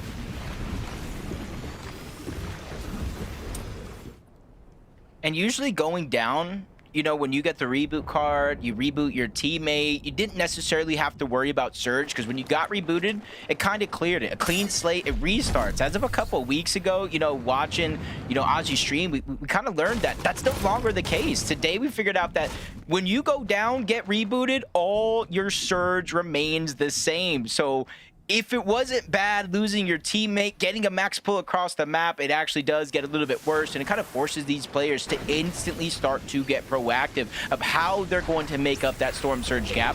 For Rise and Curly, they're going to be one of those teams that doesn't necessarily have to worry about it. They got 2 eliminations. It's about how they're going to get the zone without taking too many shots. Yeah, no one should get comfortable with that, though. Obviously, I feel like the most experienced are conditioned to just play it out. Never lose your teammate. Assassin kill, though. Look at this aggression here. And I like this a lot because they need to make up the points. And it's 4 points for the eliminations, right? So this really does start to rack up. We already know the significance of getting these elims here. I like the way you say that too, because usually, you know, I wait till game 3 is over. I wait for the halfway point, see where they're at in the leaderboard. I'm like, okay, this team has to get aggressive. This team needs to do the bare minimum. Well, this team might need just 1 win. Why wait until the halfway point? Give yourself a realistic chance. If they can somehow in this game pull up a 10 elimination victory royale, that'll be at least 100 points. It'll definitely bolster their chances and probability to making it into the Summit land. But for Jibes, Causers has already went down. He has to wait. He has to wait for that team to rotate on out to give himself a good opportunity to get that reboot card and get his team back into the game. The zone is forcing that team away, so there will be ample time to make that be the case. Things are heating up now, though. Surge is going to start giving the players their warnings here. Zifta, 300 above, 20 in help on the other side. A team that is in the qualification range right now. He fell short just in that last game, kind of getting stuck here at that 68 points. Small mistake right there on the shockwave, but it's not going to be the end of the world. It's kind of interesting, though, for them to be disengaging right now, even though they're not exactly the safest from the Surge line. Threats and Veer continuing to have that issue as well. You haven't been dominant in damage, but overall they've been better after game number 1. Look at Kale and Saps. They keep peeing everything. This is crazy. That's another one on the issue as well. So for G-Money, he already got the guy back up once. He's going to have to do it again. He does look like Kale and Saps. We're looking to rotate on out, but G-Money gives up those audio visuals. He's able to get the reboot card, probably necessary because you see he only has 200 gold, so he will not be able to purchase it as he's sitting right back up. Does look like he's going to try to get the reboot, but for Saps and Kale, they realize the zone is pulling further and further away. When we were watching Threads, we saw he was like at the edge of zone over towards Scribbly, and we're already in the 5th. So it's going to be 2 tick of damage per second you stay in the storm. And if they're here when the 6th zone pops, it's going to be 5 damage. Oh, look at that. That timing, though, is because the reboot van went off right as they were going to that blob just to make the rotates. Just ends up working out. Good timing. You have Cam and Skittler. Little high ground position here. 4 elims. We saw them get those early elims off their drop spot. Clearly, it's paid into their benefit now. You have some decent damage. Bucky and Zen on the other side. How's it looking for the boys? Keeping it interesting for us as they continue to fight bright. Ooh, pressure's on, though. It's cost them a lot of heals here. So clearly the rotates not the cleanest. Yeah, like I said, 3 different zones so far. That's got to be a blessing.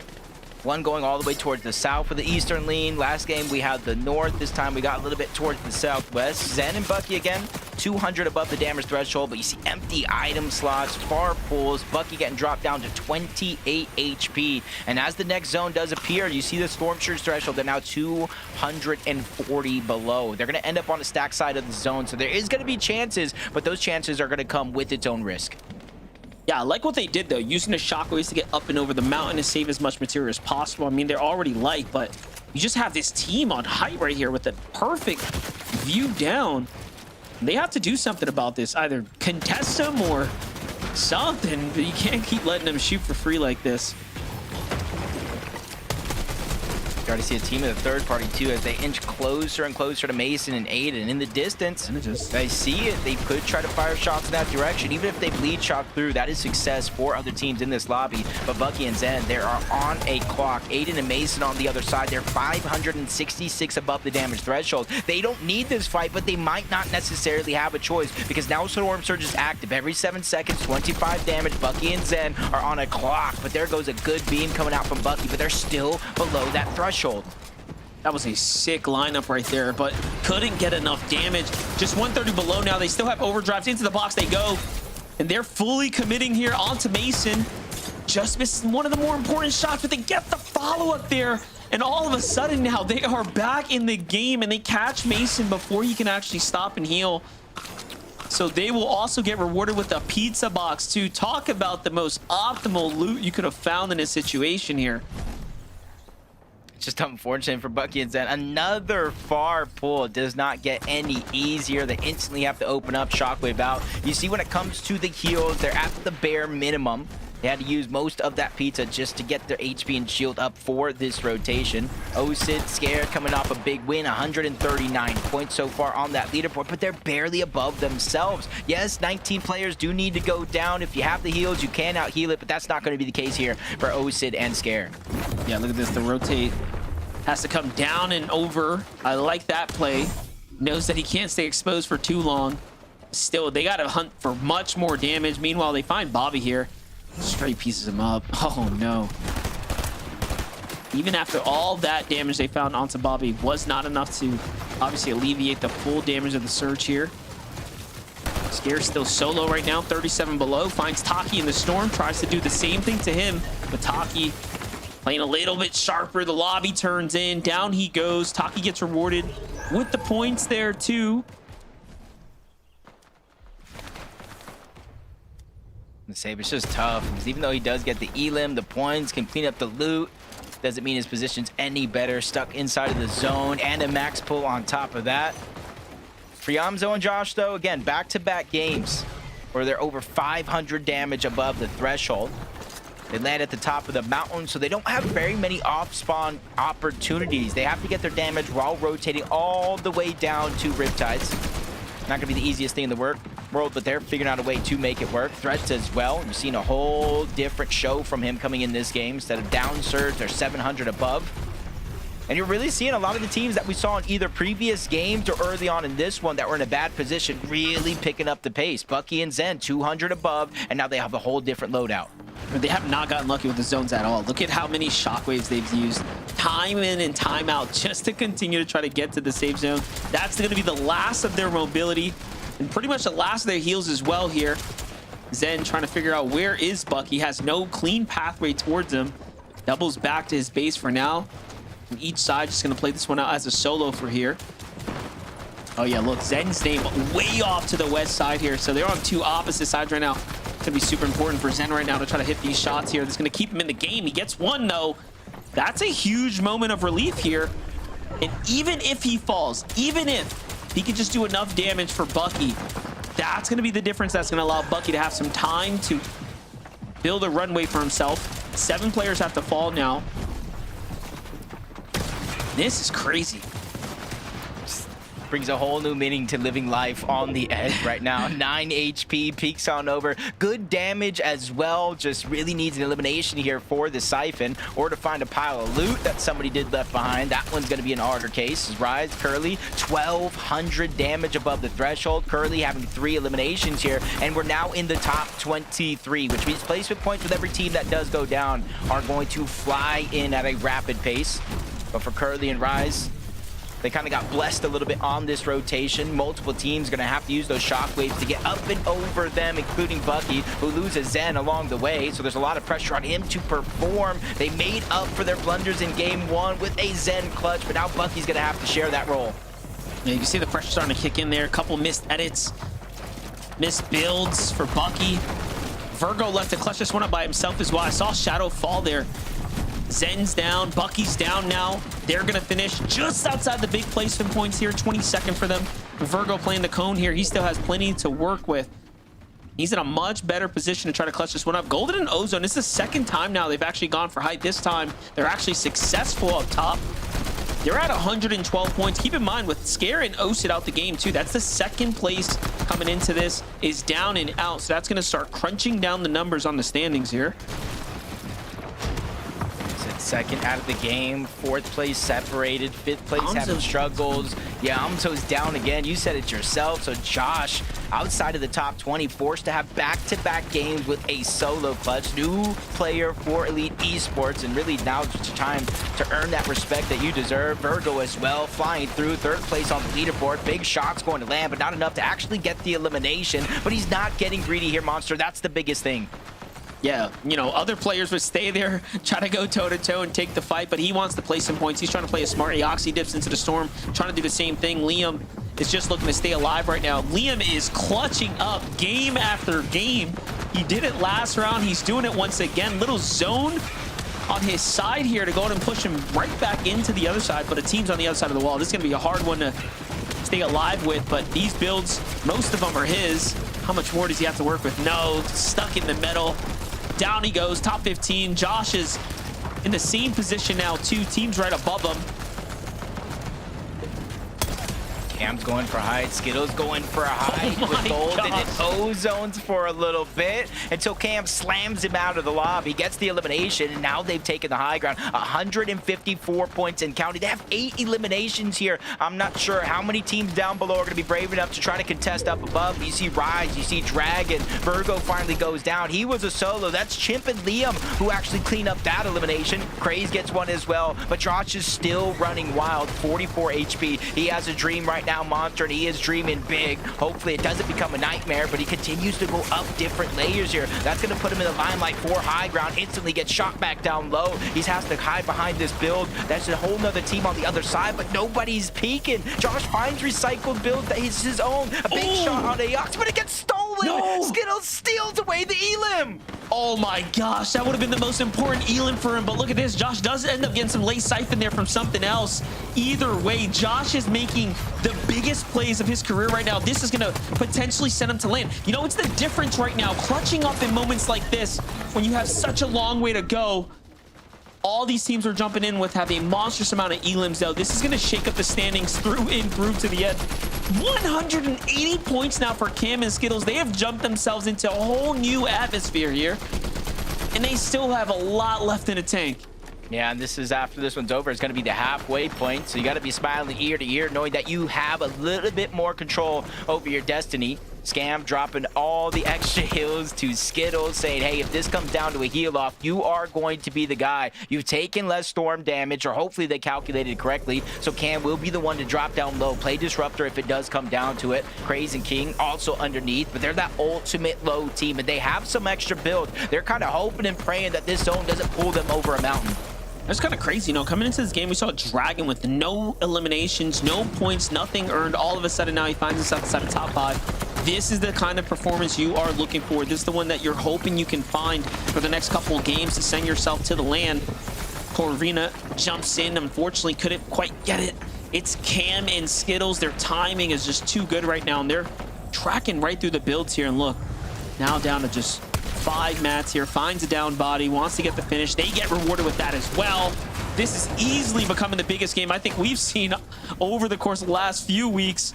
Cam's waiting for Dragon to make the edit. Dragon stuck in the box. Cam falls to the storm, and this can actually give the siphon away, so Skittles has to dip off, try to play for the heal off here. Sorry, King there, and Dragon's trying to do the same. Both sides have heals here, Jacob. This could go either way, but it should be Skittles who wins this one here and now, and it will be in the end.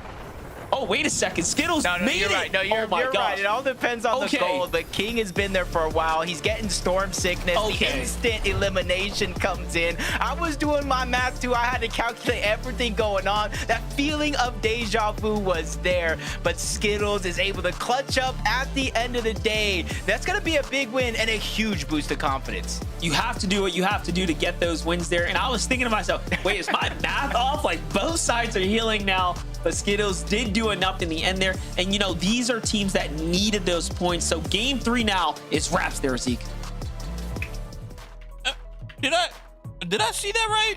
Did I see a little 12 elimination game pop up here in game number 3 right now? What the heck are we doing here? Oh my gosh, Cam Slam and Skittles.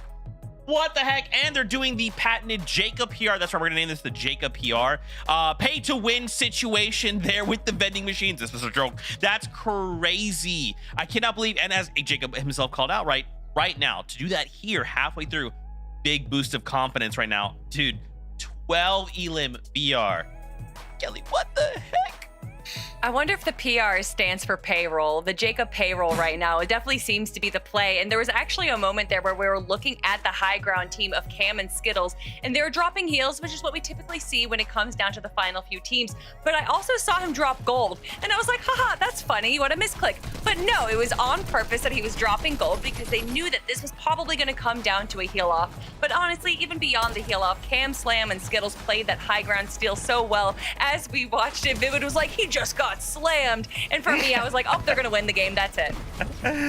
Yeah, he'll also becoming a little bit more prevalent here in the second chance qualifier. And I mean, just big shout out to these guys, because it just looked like the elims couldn't stop here. And you saw Cam there towards the end as well, dropping down, trying to pick up as many elims as possibly can, because he was fully confident in the ability of Skittles to go ahead and win that heal up. Now, no spoilers, but Skittles and Cam came into that game in the 8th place spot. I cannot wait to see how they shook things up with that win right there.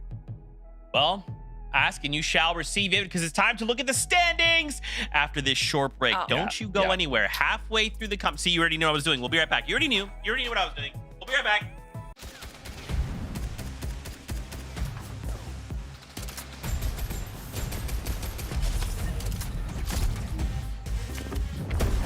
Bo.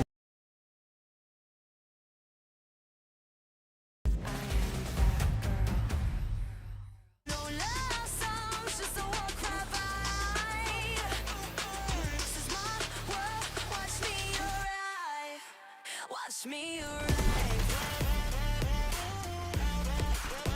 Watch me arrive. Watch me arrive. Two teammates have his back. Where's Nash? Gets the drop on Marion. Stays alive. They're targeting up Vanya. 3v1.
I got hit.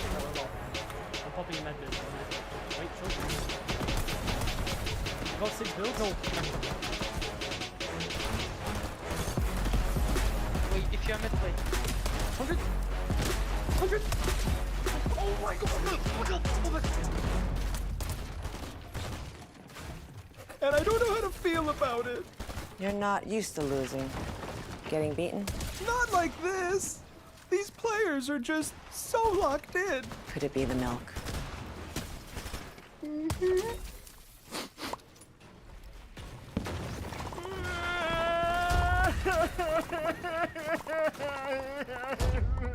okay.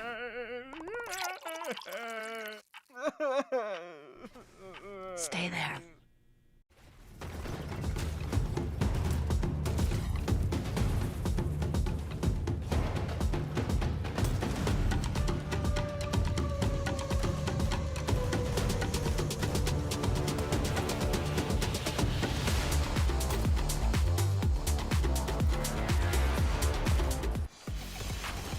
Okay, so we're back. That's right. It's time to look at the standings, because as Vivid said right before this break, Skills and Cam got themselves a pretty big W. VR with 12 eliminations Where do they end? It's at the top of the leaderboard.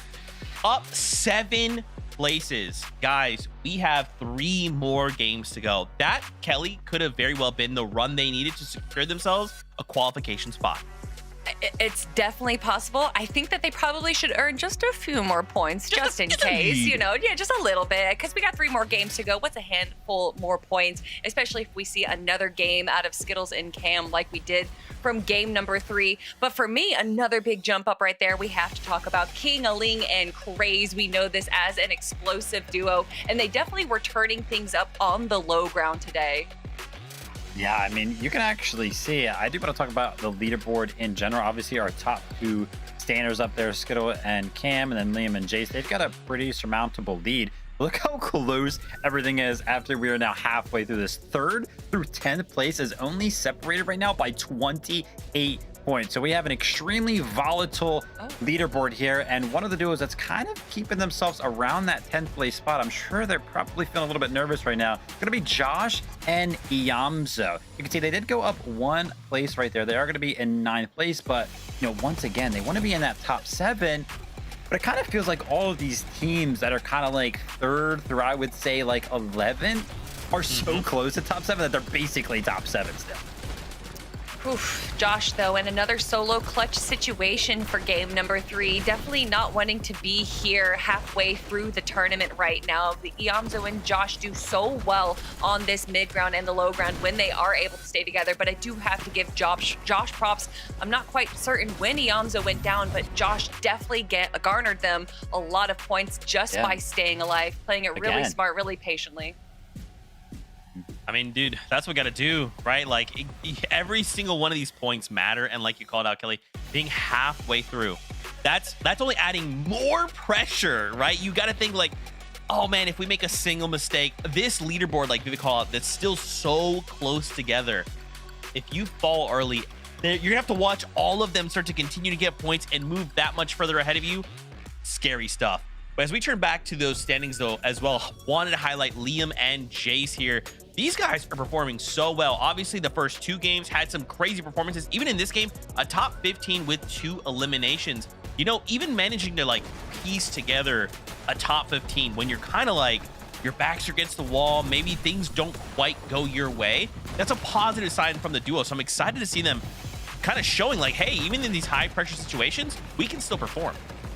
No, you're calling it out exactly right. We already saw such great games, a 1st and a 2nd place coming out of them. Right now, they just need to make sure that they're making it to the end game. I don't think that they really need to try and push for another high ground take or a bunch of eliminations. They just need to play some standard Fortnite with 191 points under their belt right now. They would essentially just need around 60, maybe 70 points to be confident into to go to Dusseldorf. So Vivid, I definitely think that it is possible for them, but we do also see a lot of jump downs from some of our bigger teams. Scare and Ozid going down 4 placements, Bucky and Zen on that 10th place spot as well. So would love to see some changes. Maybe Bucky and Zen, for me, it definitely seems like I'm watching Clix and Higgs go again from the grand finals. They're taking these early ground high games, and then obviously when they're below Storm and they're struggling a little bit, it just reflects that much more that they're not able to hold high ground and make it all the way to the very end. So I would just love to see a little bit of a change when it comes to Zen and Bucky, maybe not going for high ground early and kind of backing off and going for the mid ground instead. Yeah, kind of running back their game number 1, right? We kind of tune in with them. They were in 7th or 8th zone. They were below Surge. Kind of the similar story there in game number 3. The only thing that ended up being different was in game 1, they were able to clutch up. They were able to find that damage that they needed. Game number 3, they could not do that. So definitely need to approach Storm Surge maybe a little bit differently, so that way they could consistently, you know, find themselves in 7th and 8th zone, feeling a little bit more comfortable. And we could probably see them back up on height. All right, guys, halfway through the competition, 3 games left to go, and we can only continue the dream to the summit if we end in the top 7. Now more than ever, these duos have to make sure they're minimizing these little mistakes or doing everything they can to get every single little point. Here we go. Jacob, MDF, take it away. I think they're hitting the nail right on the head, Monsters, showing how close the tournament actually is. Vivid said 3rd through 10th place is a mere 38 or so points, and that's where it really gets interesting, because we've already seen heats, we've already seen finals positions, we've already seen so much get decided by 4 or less eliminations, and I think today is going to be no different. Yeah, and the elims are definitely the most important part here. 4 points is nothing to overlook. So with game number 4 here, let's see how it plays out.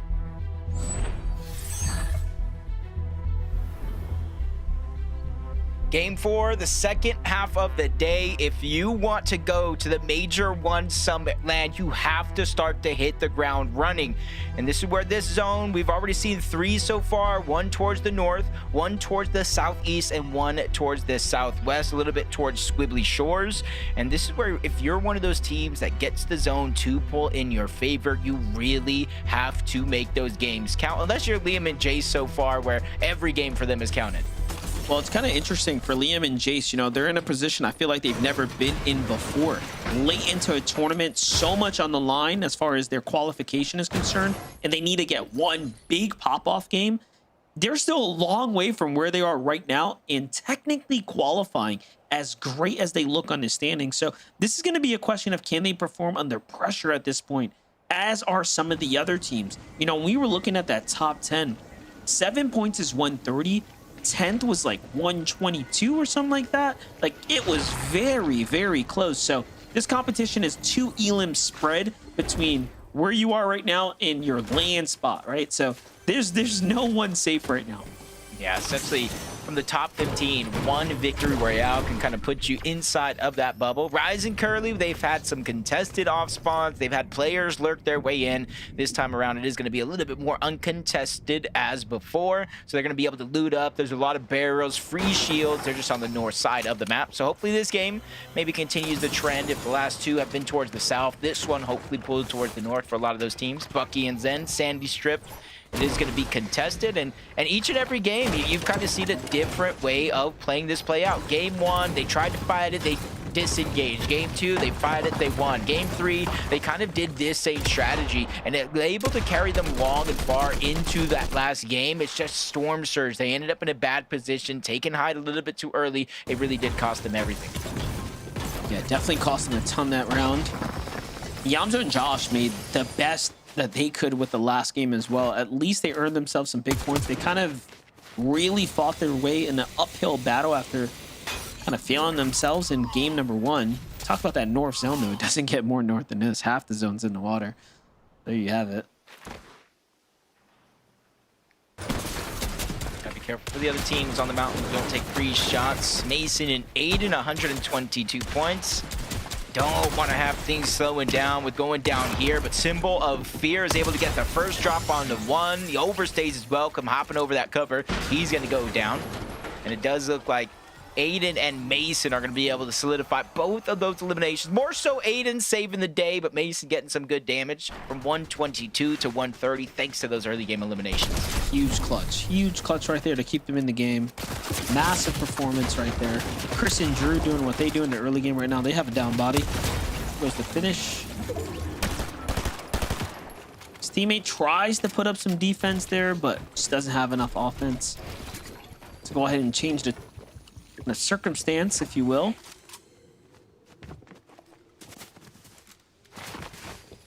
Not necessarily going on the chase just yet. They heard the shockwaves. They saw the direction in which he went in. It's just a matter of if they want to go on a wild goose chase for just 1 elimination, especially since Evan and Pure are both up together. And Evan and Pure is an interesting team. Evan already Central. Pure actually played the latest FNCS on West, getting the second chance, coming on over to Central, and hopefully kind of make it up for it.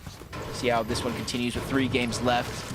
Half a tournament. They can easily make up for it, just like CDZ and Raven here, but 28 or so points, they're going to need to get eliminations. Luckily for them, they're not scared of fights. A lot of the times we saw CDZ and Raven, not only in finals, but here today, they're ready to take any fight. It's just about winning those fights that has been the difference.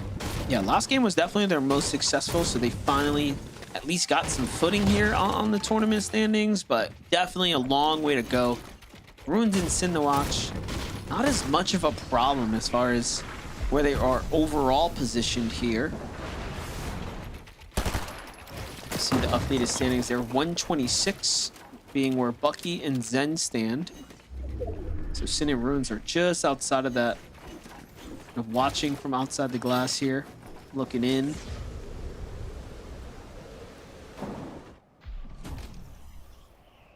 Just like POI's monster, those many machines, you see a lot of people fight for them, just like if it was part of their drop. Shadow and Virgo making an early rotation towards the western side of the map. They land just south of Frigid Fortress.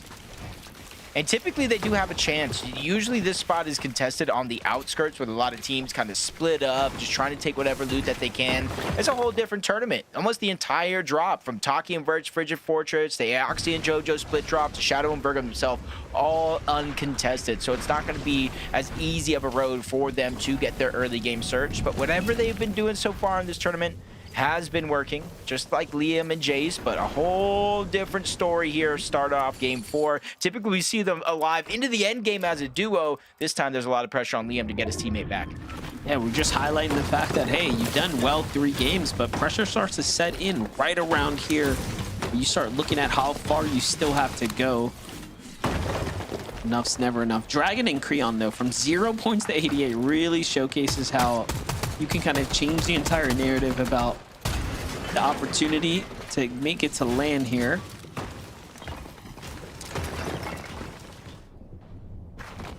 That was a 3rd place with Elims as well. If they can honestly close the game out with a couple more 3rd places, maybe a 5th place, a couple more Elims, they could literally fight for their spot at the Summit land. And the feed, Raven actually getting a couple eliminations here against Kix. You gotta imagine that contested fight over at Sandy Strip. Kix and Bobby, maybe they got pushed off from Bucky, having to get some scraps elsewhere. Either way, that's gonna be Raven and CDZ getting 4 more points.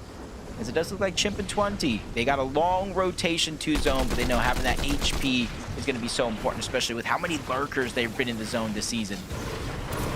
It's a good fight to watch right here, because Bucky and Zen need the damage. We already know that they've kind of played this one out a bit more passively than before, but look at this. There's a team lurking here. And Bucky runs past them, and something tells him there might be something up here, and a player jumps out like he expected. That was probably a wall there that he didn't expect to see by the vending machine, and all of a sudden now Zen and Bucky are in a scrappy fight here. Bucky does take some serious damage from CNX and Cormax. Meanwhile, if you look to the north, that team at the Sandy Strip is still listening in.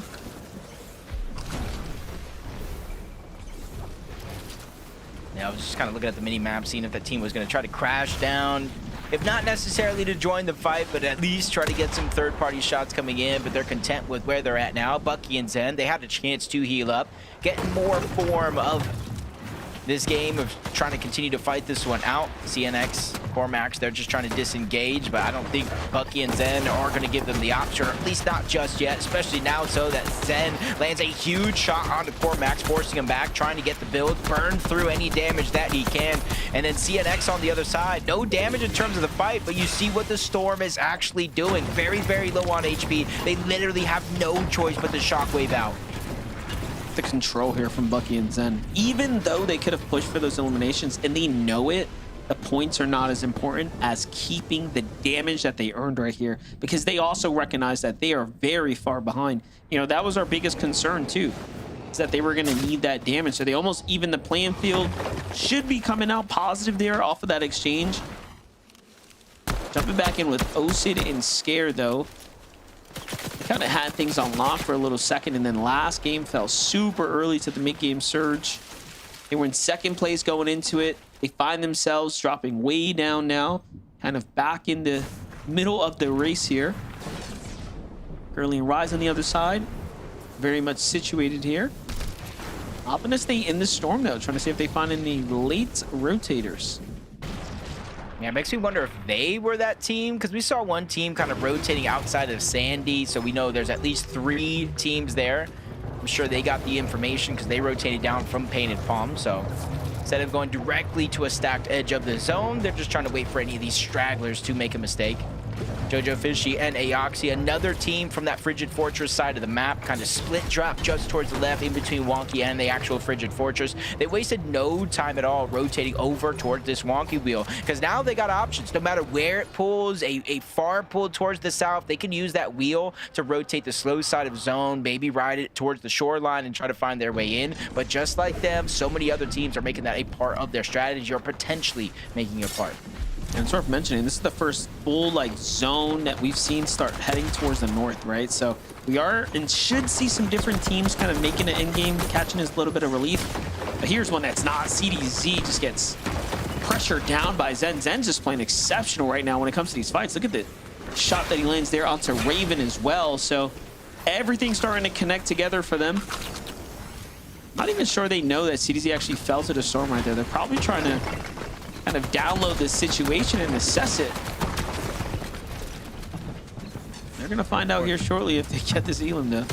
Yeah, Raven wasn't able to position himself elsewhere, tries to go for a 1v1, but he's just getting surrounded by Bucky and Zen. Options getting closed off. Zen just continuously pressured from one side. Bucky as well. Neither one of them overstepping either. Not giving up any easy shots on over to Raven. There goes the elimination finally being cleaned up by Zen. Bucky as well gets that elimination onto Raven. I got to imagine they did a good job getting a good amount of damage on both of those players, but you see how long the fight took. You see Bucky taking a shot there right before it actually ended. So not sure where they stand overall in terms of Storm Surge, but back on over to Wonky Land, where two teams that didn't even land here rotate in, trying to make Wonky Land a part of their own. And you're seeing Jojo, Fishy, and Aoxy as the dust settles. Storm Surge turns on. One team over 600 above, another team 300 below. Yeah, and counting. It's getting worse here, so Jojo, Aoxy, you're gonna have to fight this one tooth and nail through to the end, but Jojo, a little too aggressive, a little oblivious to the fact that Electra was on the other side, and man, they make that look so easy, and they get rewarded with incredible amounts of loot here with how fast this elimination went through. Now if they have the gold, it'd almost be like they didn't take a fight at all. A lot of extra heals, good position inside of the zone. See how Electron ult fare in this game. They actually need a decent game here. It's the second half of the day. The leaderboard kind of playing their hand about how they get to rotate around this map. 29th place, 42 points so far. They did out of a 10th place in game number 1, just haven't been able to kind of recreate that same scenario. Light and Flex within contention, Scare and O-Sid inside of the bubble as well. 6th place coming into this game. You talked about their fall from grace, but this is a team where I feel like they've seen it all. They played against the best. They've been a part of some of the most stacked lobbies this season, almost qualifying for the Reload Elite Series as well. So I think they're just one good push, one good game away from clinching their spot.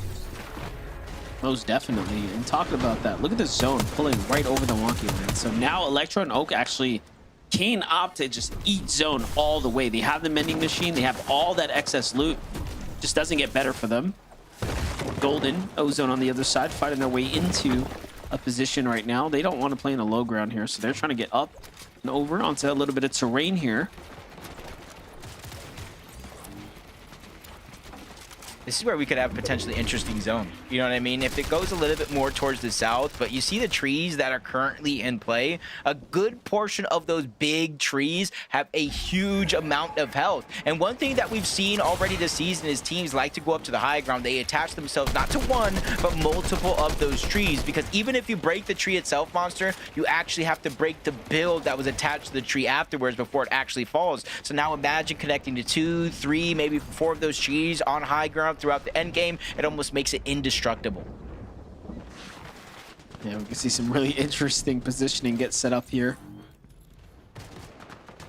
Kingling and Craze right now, 282 above, no points earned this game, but they're sitting pretty at 154.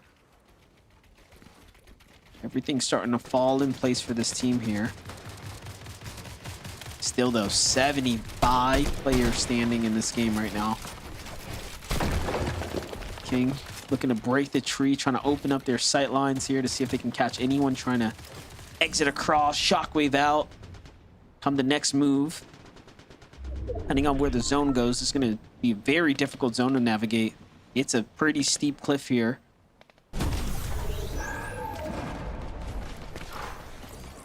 You talked about that cliff. My eyes were locked in. I was actually getting the seatbelt ready to buckle, but we barely dodged having to go up that cliff. We're going towards the northwestern part of the map overall. Not too many drastic changes in terms of elevation. If we cut back, maybe we'll start that conversation. But as we tune into Zen and Bucky, well, I mean just Zen because Bucky is down.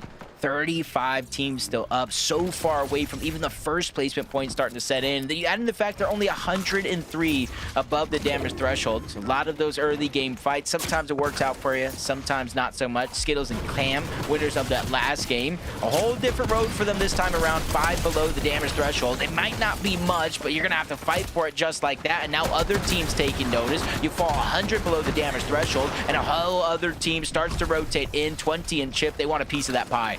That was a huge shot from Cam right there. Talk about having the awareness to not only turn on the team that dives on his teammate, but then find 20 who was late to rotate in.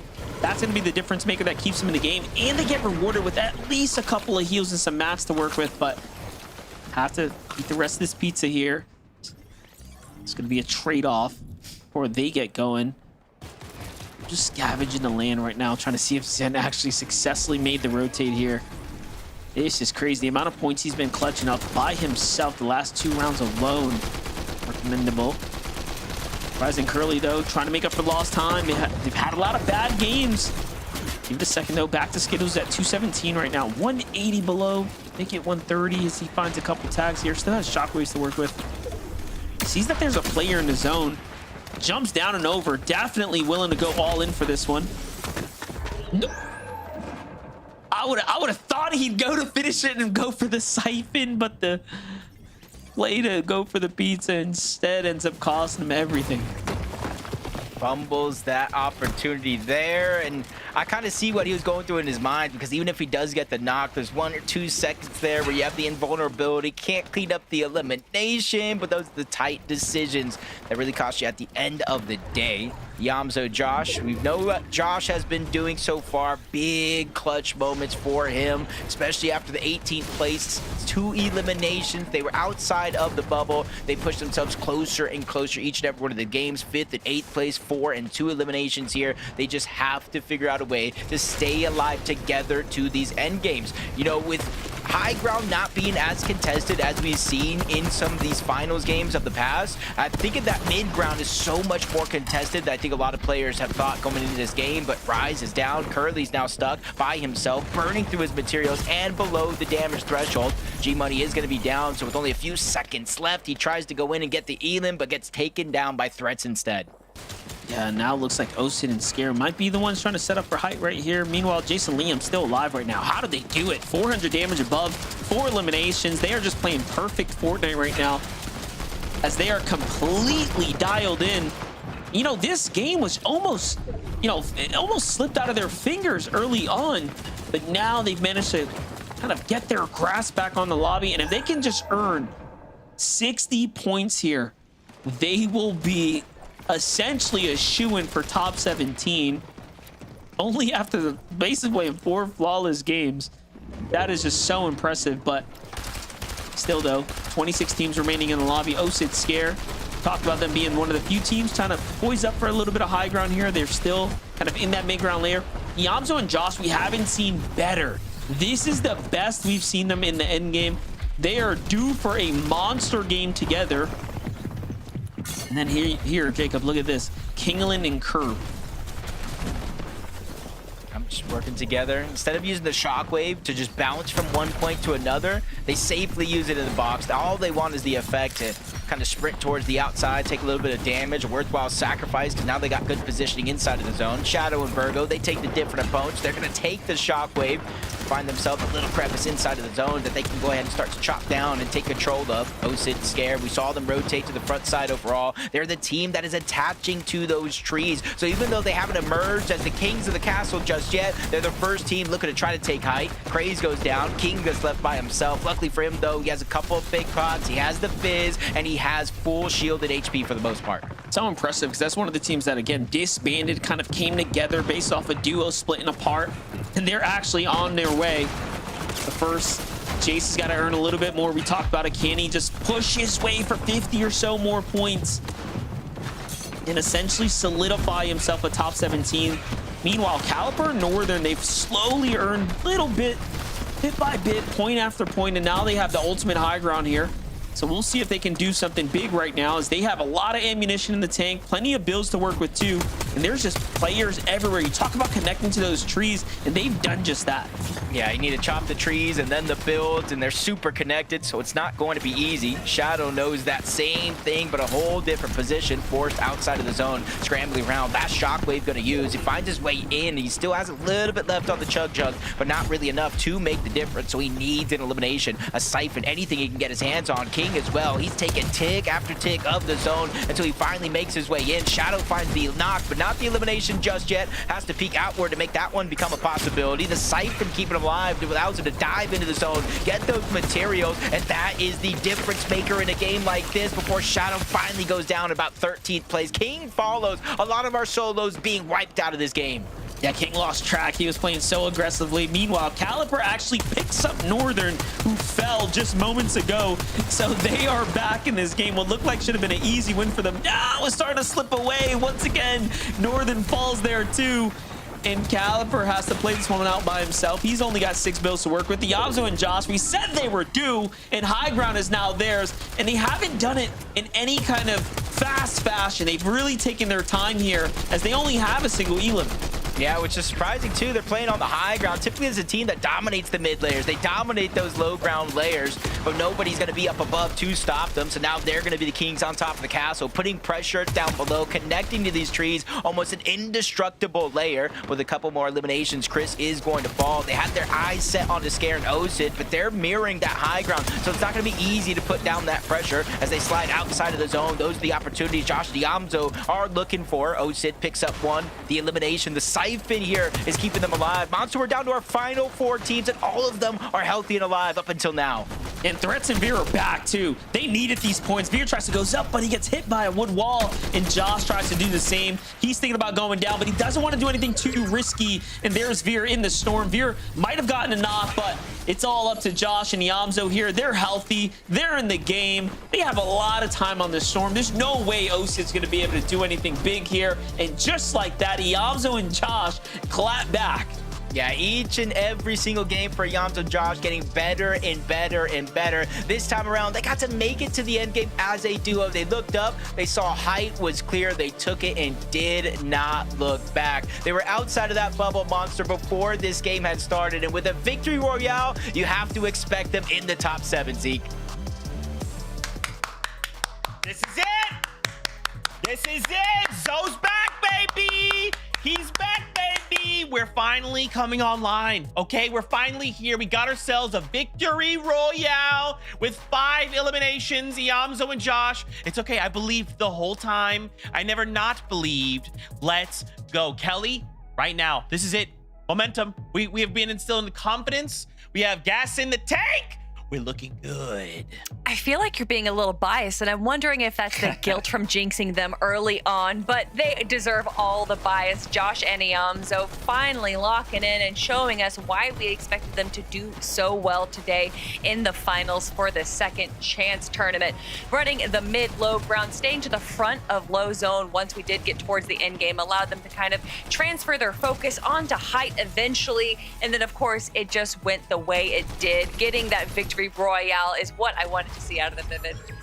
Absolutely. And if you're kind of paying attention throughout that end game, a bunch of our top teams, the top 3, in fact, right? Yeah. They went down earlier. They had kind of solos in the mix right there. So this is definitely a big opportunity here for Yamzo and Josh to kind of even the playing field. Of course, stories will be told when we do take a look at that leaderboard. But Jacob and MDF, they called it out perfectly. Usually dominating the low ground, the mid ground right there, changing it up a little bit here in game number 4. They find themselves on the height and with a win in dominant fashion. So we might have to look towards the high ground if we want to find Yamzo and Josh for the rest of these games.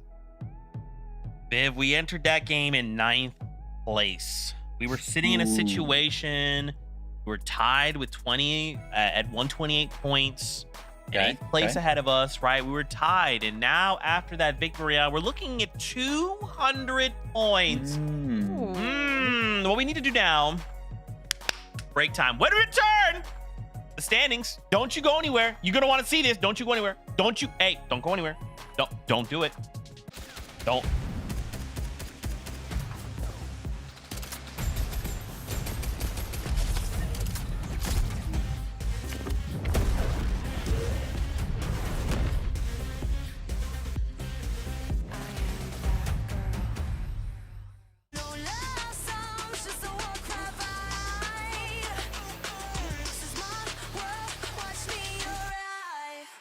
Watch me arrive.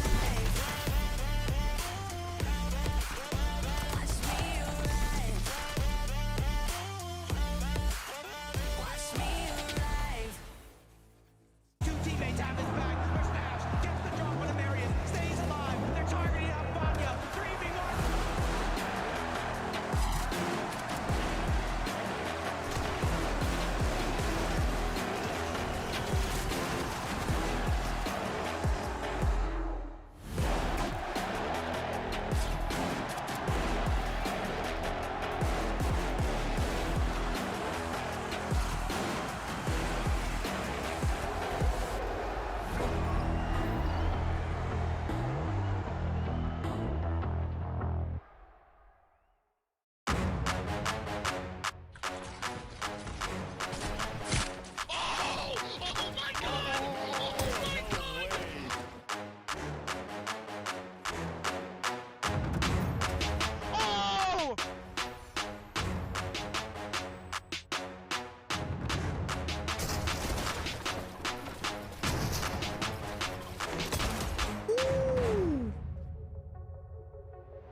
I got hit with that one off.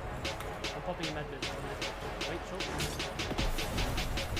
Got 6 builds? No, maxed up. Wait, if you're mid, wait. 100! 100! Oh my god! Oh my god! Oh my god! And I don't know how to feel about it. You're not used to losing. Getting beaten? Not like this. These players are just so locked in. Could it be the milk? It's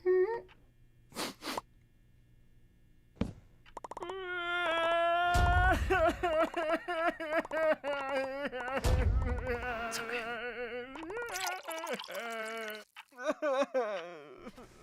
Stay there.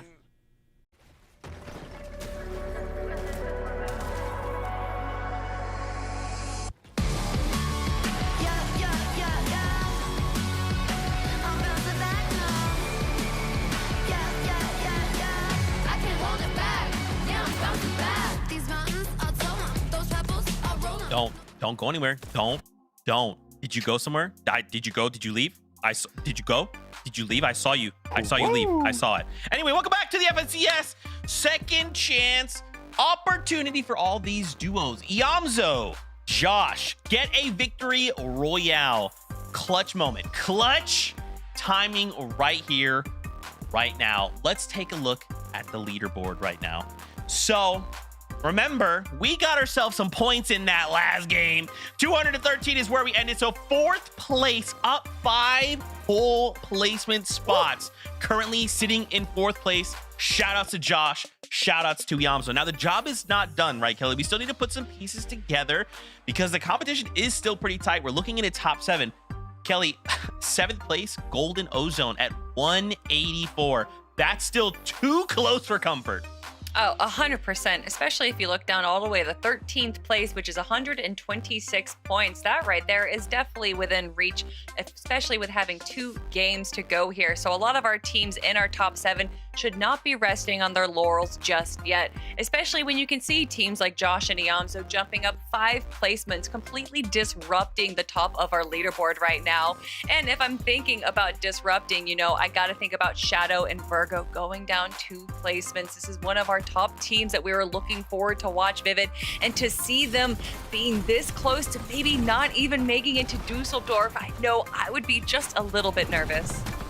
Yeah, even with a little bit of a bad game right there, and to be completely honest, their last 2 games have not been up to par with where they would want to be at, so they have been consistently kind of falling down the leaderboard. But I do know that they did lose one of their members early on, and it was a solo clutch attempt, which is kind of what we were talking about early on. But That being said, they are still kind of having games that are quote unquote, you know, under par, under performance wise, but they're still in that top 7. 186 points, you know, it's pretty close because right now 7th place is 184 points, but still keeping themselves in the competition and in the running to go ahead and qualify. It's true, man, right? Like, we got 2 games. Anything can happen. Want to highlight Scare and Osid's 2nd place. We get a 2nd place and a 6th elim out of them. Remember, game 2 was a 1st place with 7 eliminations. So I feel like right now they are in such a phenomenal spot. Now, again, the job's not done, right? We do need to make sure we play out these games. We're playing consistently rather, and we can't make a mistake because, kind of like you called out, Kelly, even down all the way down to 13th place, one good game, like Vivid literally called out at the top of the show, one super good game is 105 points, right? As long as you kind of put all the pieces together. So with 2 more games left to go, though I want to be like, yeah, they're in, it's like the competition is still just too close. It's just way too close, Kelly. It is too close, but with this upward trajectory that we're seeing from Scare and Osid, I would say out of everyone besides Lee and Jace, they're probably the most confident right now. And honestly, I thought for a moment we were going to be seeing game number 2 again, where we did see Scare and Osid go for high ground. They were kind of sticking to the low ground we know that they like to do, and then taking a late game high ground. And it looked like for a moment they were kind of sticking to the low ground, maybe that they're going to be taking high ground, but they just did not have the mats. And you can tell that they were looking for those refreshes on the low ground, Vivid, but just not able to find them. But even regardless of that, they were still able to pull out such a crazy game. I mean, that is why they are so far up our leaderboard.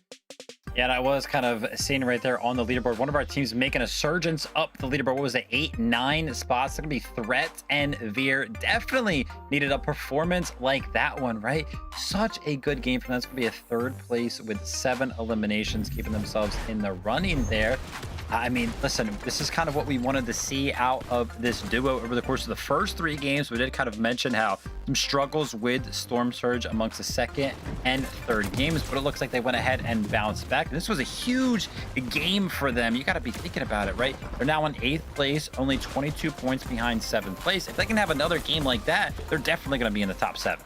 You know, I think right now that there is actually just too many good teams on the low and mid ground, and it is causing a lot of our low ground teams like Iamzo and Josh to go for high ground instead. So I'm wondering if people like Threats and Veer, who do such a good job getting a lot of eliminations on the mid and low ground, are actually struggling right now, because majority of these teams are kind of low and mid ground teams, and a lot of them don't have that experience going for high ground, because typically that's our top teams that we see in Div Cup finals, and a lot of them aren't competing here today. So I love to see the changes of Josh and Iamzo, who we know they love to go low ground, but they probably see that there's not a lot of high ground teams in this lobby, so they're going to go for high ground right now, and that might open things up for some more of our low ground teams. Yeah, I mean, you know, Kelly, it's tough, right? Look at this leaderboard. Look at the up and down placement. So many of these duos flip-flopping, right? I look at Kingling and Craze, right? We know that this is a duo that's trying and working right now for this qualification spot. I mean, even this last game, we had a 12th place with 2 eliminations. You know, again, we're sitting in 5th place, but that job's not done. If we have 2 more games like this, they may not qualify. That's true. Kingling and Craze had a great start to this. Early aggression allowed them to have storm damage pretty much locked down. But, you know, Vivid, I'm not quite sure what happened in the low and mid ground. It looked like they had some good refreshes. It looked like this was kind of their game to run the mid ground. But unfortunately, it looked like Kingling did go down, or Craze actually went down a little early, and Kingling's follow. 2nd through 7th, only separated by 45 points. Very, very close. We'll have to see what happens after game number 5. It's ready, Vivid. It's ready. Jacob, MDF, over to you.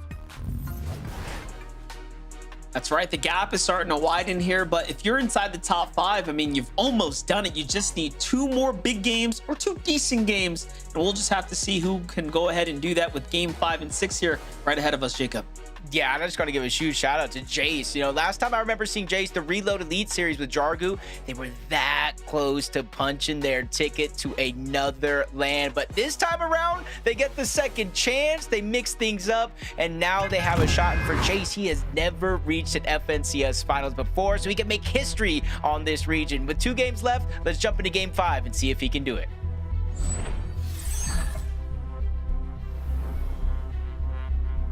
It's bigger than the finals. It's, of course, the LAN event. Will you be able to punch a flight straight to Germany and fight for your chance at the grand finals? We already saw the new adjustments happen. 8-game finals, more money on the line. It is going to be an incredible weekend. But first, you got to get through the second chance here and now. Zen and Bucky are looking to drop, continue to stick to the game plan here, going for their side. But then you have Bobby and team trying to contest them a little bit closely. I don't think we've seen anyone land right on their exact POI like this before. It's Bobby and Kicks who are looking to get back a little bit of revenge. And for the first time today, we see a third team landing over here towards Sandy's end. Gets the first knock onto Bobby. 1v1 gets Kicks, who gets his get back. Now Bucky might be a little bit too late to the party. Finally shows up, but it's even HP. The Siphon comes in for Kicks. He gets the lost HP back. And now with Bucky having no builds, he can't necessarily fight this as safely. Now that third party team, who might be asleep at the wheel as of now, if they wake up, Shockwave over, they could be the last team at Sandy standing. Yeah, the Siphon mats are definitely going to be the difference. Look at that. Bucky actually finds his elimination there. At least he secures it for a couple points, if nothing else. And look, Boggsy jumps in, actually sees Kicks and tries to chase him down. And little do they know, this is obviously not Bucky, right? So Bucky's out of here, leaves the crime scene like nothing happened. And did he manage to get enough distance is the real question. Looks like Kugo's actually looking for him. So Kugo knows what's going on, and this is a tough one to be in here because Bucky gets hit for whites. He's going to be forced to fight here, but Kugo's got to think about it. Did he go outside? Is he inside? There's still a chest there. He sees Bucky's feet, and they get eliminated. Oh, that's going to be a big loss for Bucky and Zen. 11th place, 134 points. They really need a win in the last game of the day. A certain number of eliminations tacked on top of that. I wouldn't say it's impossible, but definitely gave themselves an uphill battle to go up against. Mason, Noxy, 134 points. They sit on 10th place coming into this game. Roughly 50 points shy that they have to make up in these last two games of the day. Yeah, it's going to be really, really tough. Even for Aiden and Mason here, right? Like, they're in the same position that Bucky and Zen were in. 130-ish points, you know? This is not the time to drop a game at all. You can see even them looking to play super passively right now, so they try to sit back. Keys takes the high ground, though. They kind of hang back. And there goes the call for the disengage now, but Keys wants to continue to push through. Great tags here, still giving him the advantage. It's nothing really that they have to worry about just yet. Yeah, it's not necessarily impossible for a lot of the teams in this lobby, but for Keys and Diego plays, they need a victory royale. Top 2, maybe 10 eliminations minimum. So far, they got themselves a little bit of an early start, get themselves a loadout before they try to take the fight to Mason and Aiden. And so far, they're not letting them out of their sights. Diego plays, still putting pressure on the other side. Keys grabbing the low ground and trying to put pressure and steal that wall away from Aiden. Almost looked like a bad peek from Aiden. He has no extra shields. He's stuck at 110 combined shield and HP. That's one shot away from going down. But he's taking this opportunity with a lot of the focus onto Mason. He's lurking around, trying to find an opportunity onto Keys. That one's going to land, but it's not going to be a knock or elimination just yet. So for him and Diego plays, they're just going to go ahead and get out and try to survive for now. Yeah, and even though they're like a mile away from the finish line, you have to respect it. Like, what else can they do? They literally need to play this like a cash cup. Just run through the lobby and try to earn as much as they physically can and hopefully earn placement points at the back end of it. CDZ Raven, pretty much the same predicament. Not as bad though, but still quite the stretch here.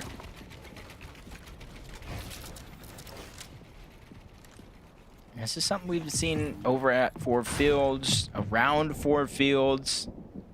This fight for Vibes and Causers. It's been a give and take for a lot of the teams over on this side of the map.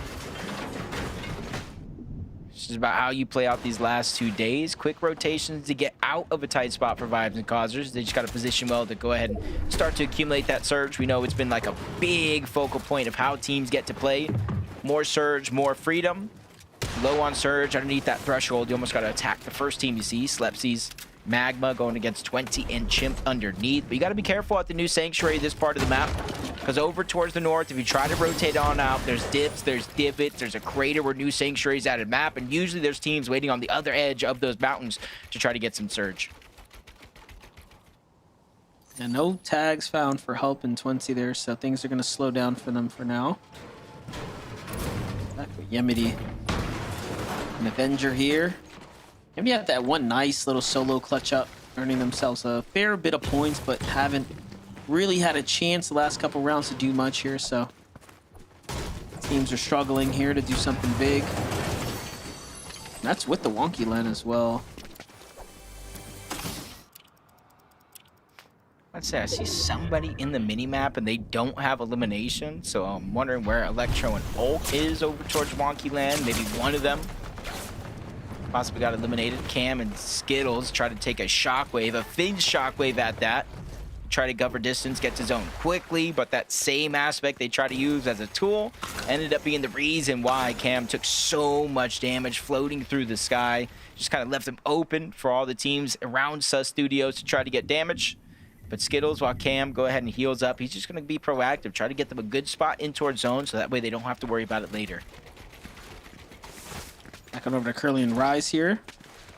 See, they've already earned themselves 2 eliminations, so they actually win the contested drop here. It's been kind of wishy-washy here at the drop. At one point, they had contestation. At another point, the team opted not to fight them, and then it came back.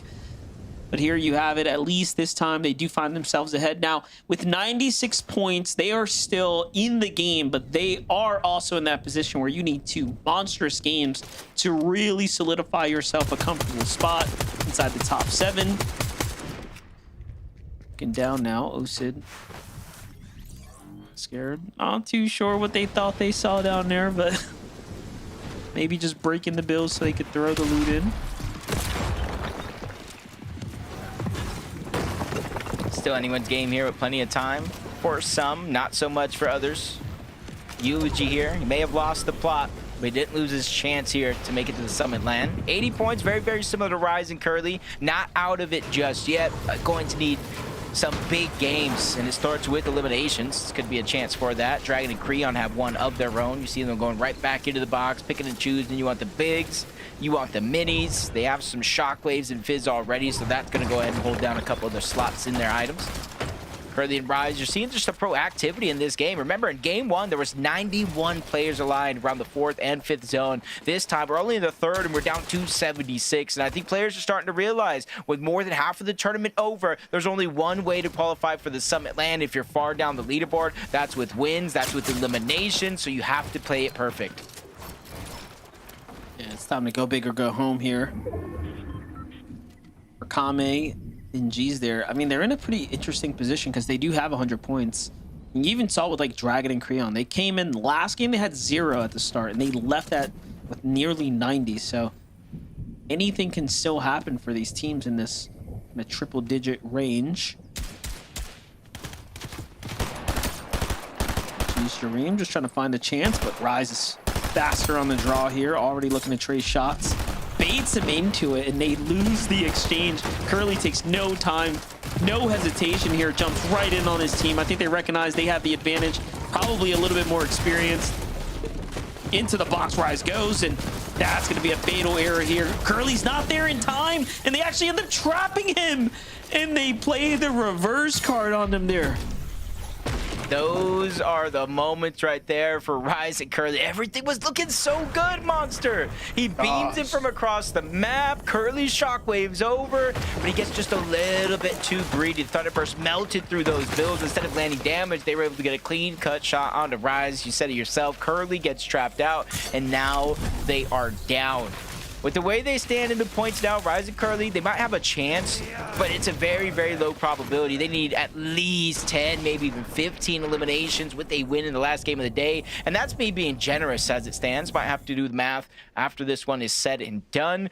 But if there's any team in the lobby that can potentially do it, maybe we see one of the better IGLs with Curly, one of the newer stars on the scene. It's definitely going to be tough, but for Craze and King, not as tough though, Monster. 190 points. They got 2 games left. I know it's just guesses and estimates, but Vivid said around 250, 260. So they need roughly back-to-back 10th place finishes to get into the finals. Yeah, I mean, the best thing that can happen, obviously, is for anyone that's like on the bubble, is for these teams that are here kind of comfortably in the top 7 right now, not to push that threshold up any further. With how consistent some of our big name teams are playing right now. It's looking pretty likely, but we've already seen a fair amount of bubble teams fall. So it's really looking like the runway is only getting easier for those at the top to go ahead and push those numbers up. And if you're a team that's like low on the leaderboard, or maybe you're back in the lobby now, you got to start becoming a fan of Honest Lima, Jace, Scare, and Osid, because those teams that are essentially all but qualified, you want them to get the points instead of your competition for that final spot. As Jan, Stiff, they go down, Causers, and Vibes. We saw them from 4 fields, not running too far away from their drop spot. They do still find their 3rd elimination of the game, and possibly even more so now. Raven and CDZ are in the distance. They're very, very low HP and shield. That could be a clean fight if they notice that. Jumping with Fear and Weeze's perspective, though. With USG Stiff here at the Sus Studios. Another team lurking nearby as well, just listening in, but they're trying to lurk on this machine right here. Symbol Fear knows it, though. Kind of aware of the situation. Left camera peek, that's the disadvantage. And he gets eaten up alive there before he can even react. Now Weezy has to run off. And I'm thinking that, yep, he's just gonna swallow this as an L here. Not much you can do about it.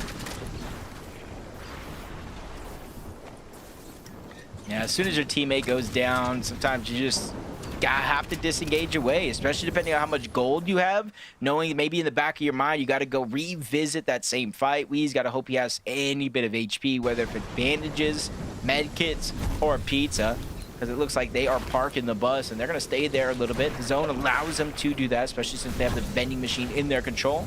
For Threats and Veers, landing at Riptides.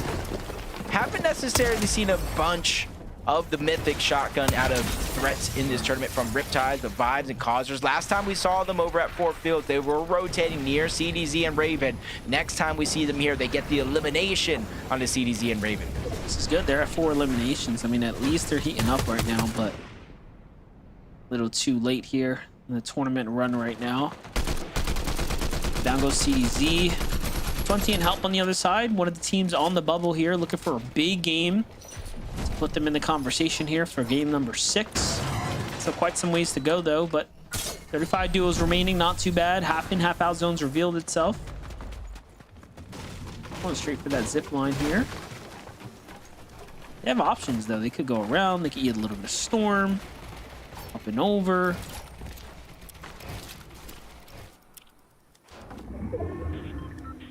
Not in just yet, though, but I like the way they're approaching this zone. Even though they're not in, they're just getting up to the edge of the mountain. And then now they got 2 things here.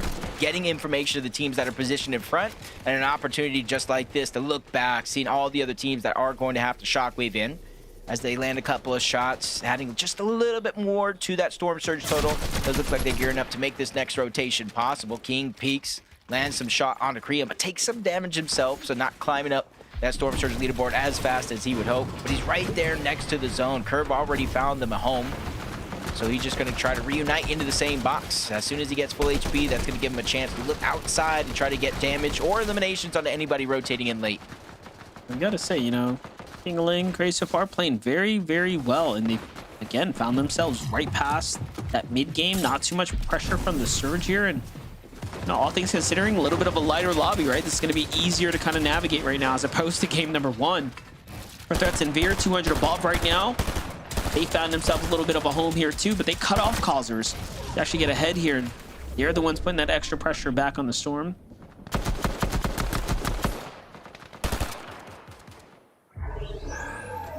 Threats and Veer were literally right there, honestly.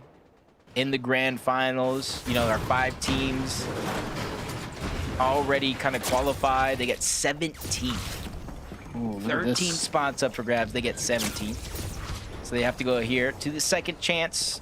Skittles and Cam, 217 points. Not where you would expect a team that's been playing so well throughout the day. They're 194 below the damage threshold. Not sure who, but somebody quickly finds 30 damage, 163. Early on, it does look like they have enough gold. They can try to out-heal it, but 25 players, Monster, need to go down before Storm Surge no longer affecting this game. Yeah, I was going to say, this is quite the strategy. You know, you're kind of sitting here. Yeah, you could buy a bunch of heals. Yeah, you could buy yourself some time, but in the end, you're just going to be one of the last ones to rotate through. You're going to end up taking Storm. it's going to get real sketchy really quickly. Shadow Virgo, though, look at this positioning right here. Very much sitting on some high verticality right now. And this is about the spot they want to be in, right? They kind of fell a little early last game, lost a lot of that momentum, but here and now they're situated better than ever. They have Ocean and Scare. Okay, that's quite the duo to fight here. And they're getting closer and closer. I'm curious to know if Ocean and Scare actually might be falling below the surge. They might be feeling some pressures. Or they want to lean over this mountain too, see what they can get kind of involved with. Back on over to Cam, Slam, and Skittle. We knew they were going to have a bit of a problem trying to stay that deep in the storm, and this is exactly what we expected. They came in late. They landed right in the lap of all these other opponents that were there earlier. Wouldn't say it's the most drastic pull by any means, but it's so close to it. And then he's 400 below the damage threshold. Storm Surge does activate every 7 seconds. 25 damage. He does have 4 splashes. Once had 3 big pots, but already he's starting to dig into his resources. Essentially needs 2 full eliminations here worth of damage. 19 players need to go down before it's no longer a thing. So Skittles right now, he's going to burn through a lot of resources before he starts to make his rotation on over. Trying to minimize the chances of him actually going down. So instead of just shockwaving on over, trying to cover distance, he sees a mist in play. He's immediately going to try to take part of it, mooch off of it, so that way he doesn't have to use as many materials. But you're seeing it being affected around the entire lobby. Jace and Liam below the damage threshold. No extra heals for them. 2 more ticks is all Jace can take. Even less now with the zone coming in. Liam's going to go down. 245 points is where they will stand with 1 game to go.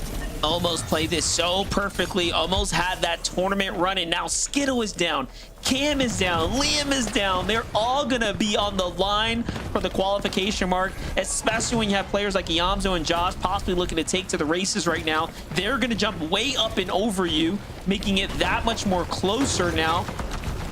But again, there's still quite some time to go. So now you have to start looking at all the teams that were in the 130s, the 150s that were starting to approach this end game. Players like Kingling and Craze here who are still standing. If they can kind of get over this hump here, it's going to be a little sketchy. Definitely not going to be easy, though. Oh, no, the lost amount Craze. of damage they've been taking. Yeah, you said it yourself. Craze goes down 214 below the damage threshold. Luckily for King, though, he just needs 4 players to go down and get eliminated for Storm Surge no longer to be in this lobby. But he is burning through his heals, and now the zone is forcing him out. Shockwave is there in the sky as he tries to get up the side of that mountain. Luckily for him, not too many players lurk his way, so he's going to be able to stay alive for a couple of extra seconds here. But eventually, he's going to have to get damage unless the Storm Surge does turn off as he used the last slice of pizza. So no extra heals for King as he tries to make it through the rest of this game. Yeah, I was going to say, it's not about the damage. You just got to drop the player count just a little bit. So any eliminations are definitely going to help him. Meanwhile, Dragon and Creon back from the grave. 6 eliminations now. High ground in their pocket here. They went from 0 points to 84 to now 122 and climbing here fast up the standings. And that is exactly what you don't want if you were in that 200-point range when you fell.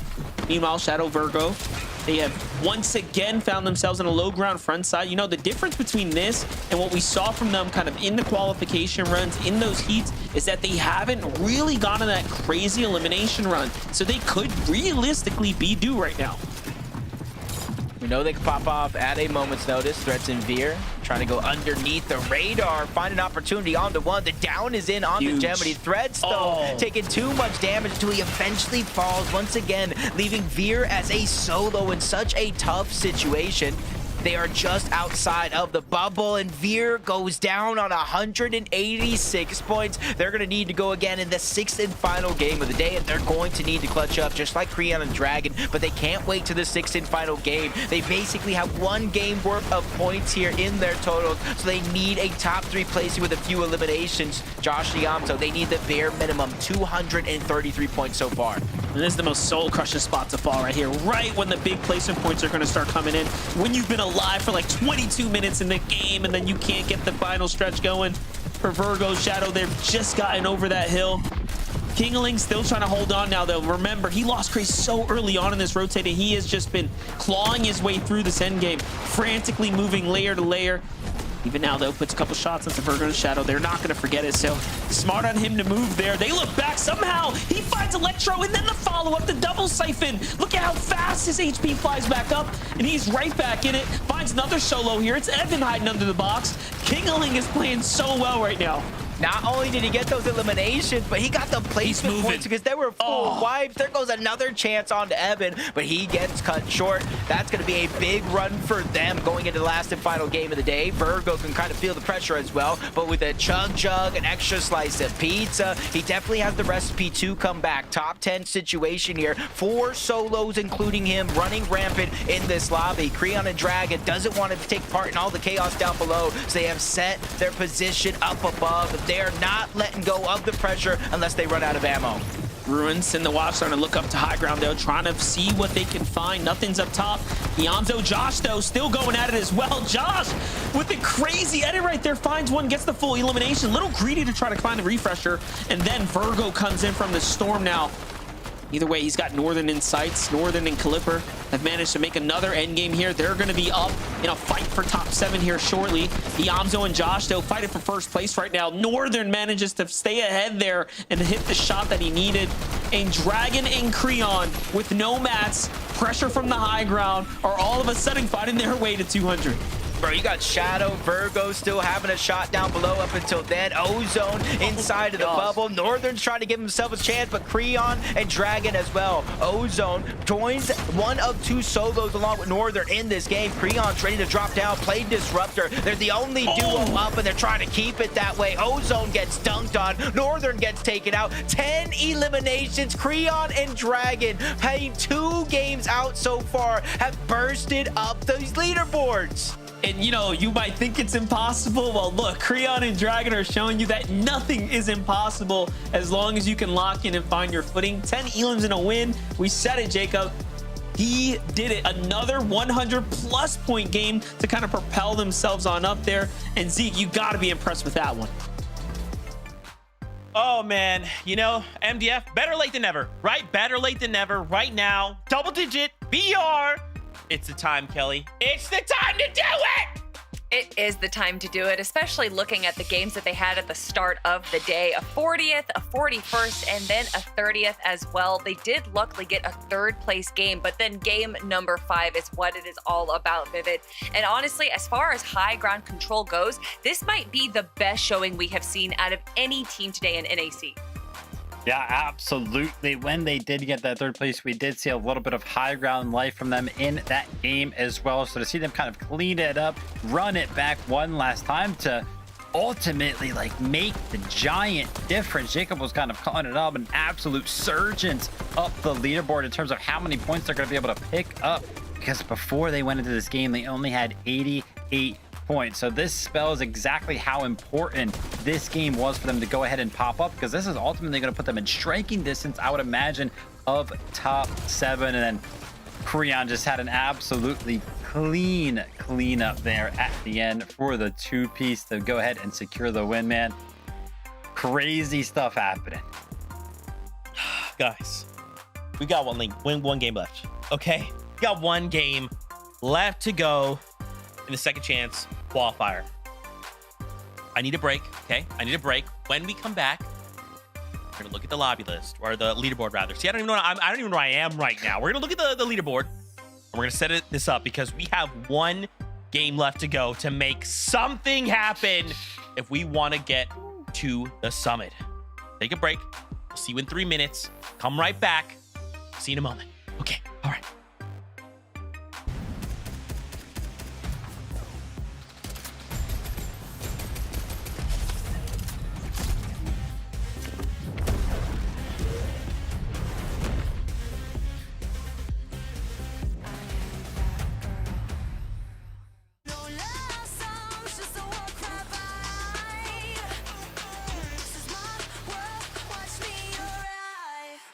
Watch me arrive.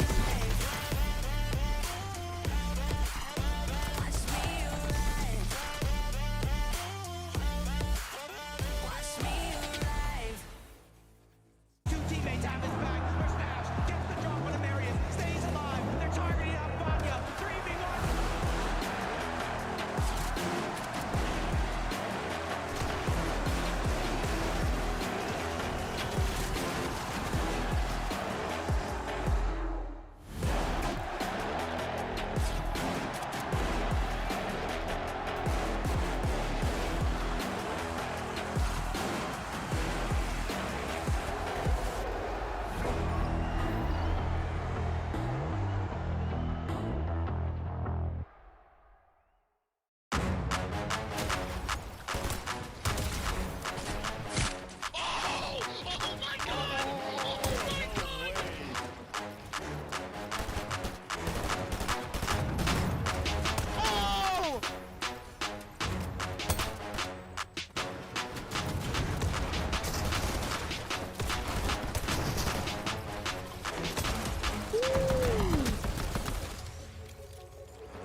About 6 builds? No.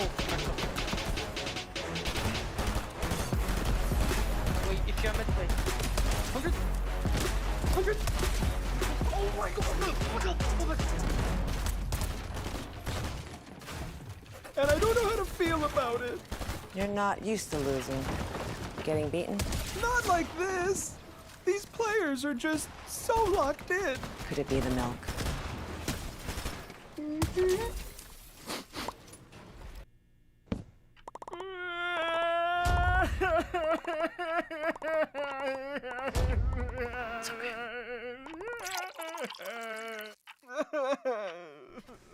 Stay there.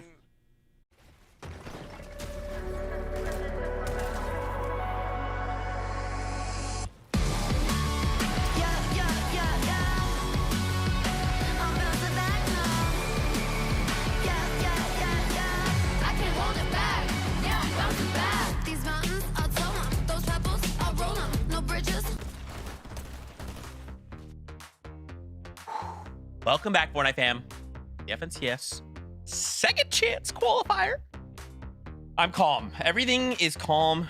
Everything is as it should be because Josh and Iamzo are in first place with 277 points. I can't believe it. Kelly, it's a great day. Yeah, it is a great day. My goodness. You just know that people are going to be without you for a few weeks, a few months for the FNCS. So you're trying to give them all the energy right now, Zeke. I really do appreciate that. Also, we're getting a ton of energy from Iamzo and Josh. The first half of the day, you know what? Just, it didn't happen. We didn't see that. Right now, this is the Josh and Iamzo we know and love. And to see them solidifying their spot in the top of our leaderboard makes me so excited to see. And honestly, just once again, them on the low and mid ground, proving to themselves that this is where they are comfortable. I mean, I'm excited to see it, although also proud to see that they went for high ground as well. It's a good day for Iamzo and Josh. Yeah, we did go ahead and mention we would not be surprised if we saw them up there. You can see they've got 18 eliminations, but I'm more impressed by kind of looking at their stats over here. We did kind of mention a little bit of a slow start to the day, but after game number 5, they actually have the best average placement with a 7.4. So they have actually been playing consistently throughout the day. No surprise, right? We do see them in first place right now, but that's all it takes in a format like this. Just keep playing consistently and you're going to qualify. You talk about consistency. Let's talk about third place. Golden and Ozone right now.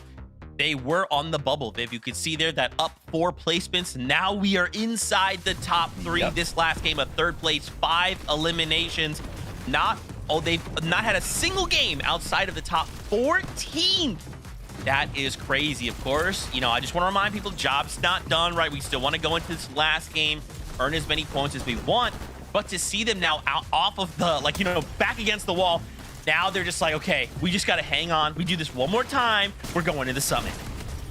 And when it comes down to Golden and Ozone, they've actually been doing pretty well. They haven't necessarily had a pop-off game like we've seen from some of our other teams, but they have made it to the end game every single game. 14th around, you know, they're kind of sticking around that where we're entering the end game is typically where they tend to be going down, but still, they're making sure that they're up on the leaderboard and performing when they need to perform best.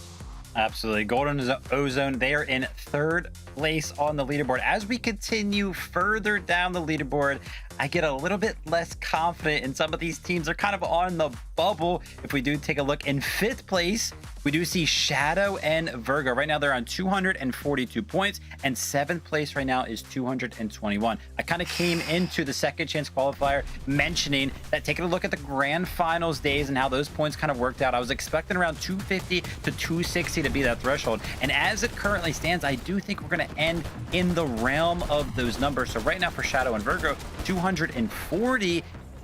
Job's not done. Zeke keeps mentioning it. So Shadow and Virgo, just got to lock in for game number 6 and keep doing what they've been doing. Although I will say, I feel like we've seen Virgo solo quite frequently in the end game. And, you know, it's not like it's anything Shadow's doing incorrectly, but just if this is the final game right now, staying box to box, hip to hip, would just do such wonders for them in the leaderboard, making sure that they stay up there. Also, speaking of wonders, Creon and Dragon in the penultimate game, jumping up 13 placements is absolutely ridiculous.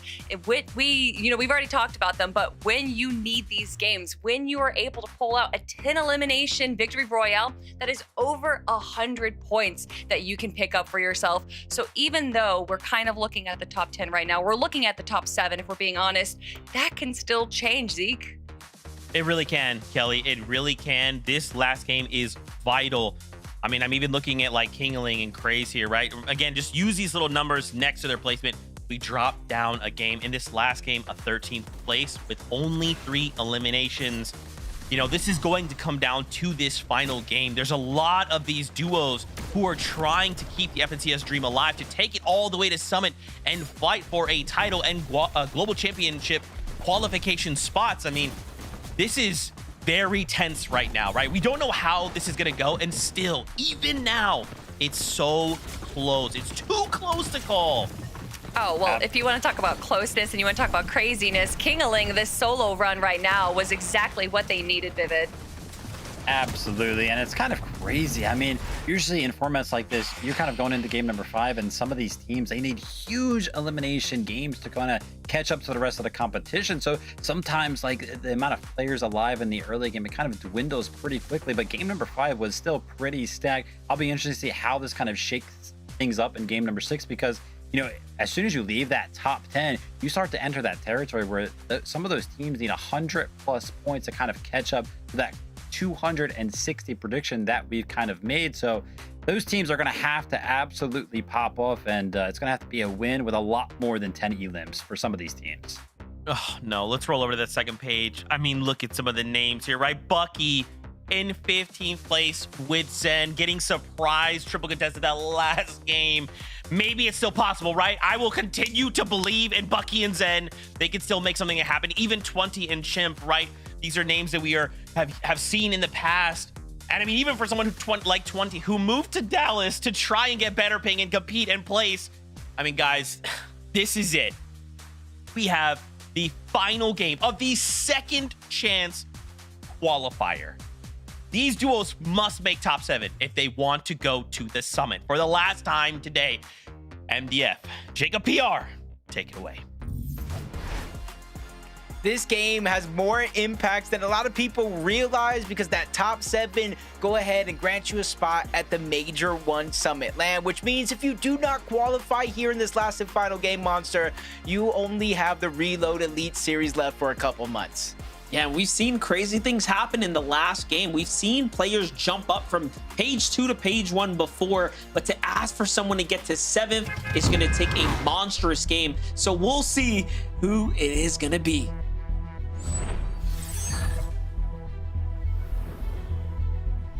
As it stands right now, that line is 221 points. Everybody above that has a little bit of a cushion, but if you're Creon and Dragon, after 2 games, a first and a third, they've only had one other game where they got points, Monster. That was a 30th place 1 elim, which means they only got 4th, which essentially means in 3 games, they will qualify if they could somehow make up a 28-point gap between them and 7th place.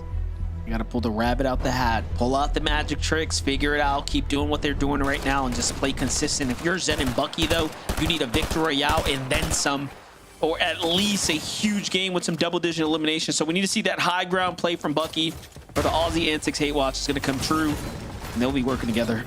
So we'll see if it ends up becoming that. I totally forgot when Ozzy would say stuff like that, but hey, one less team for them to worry about.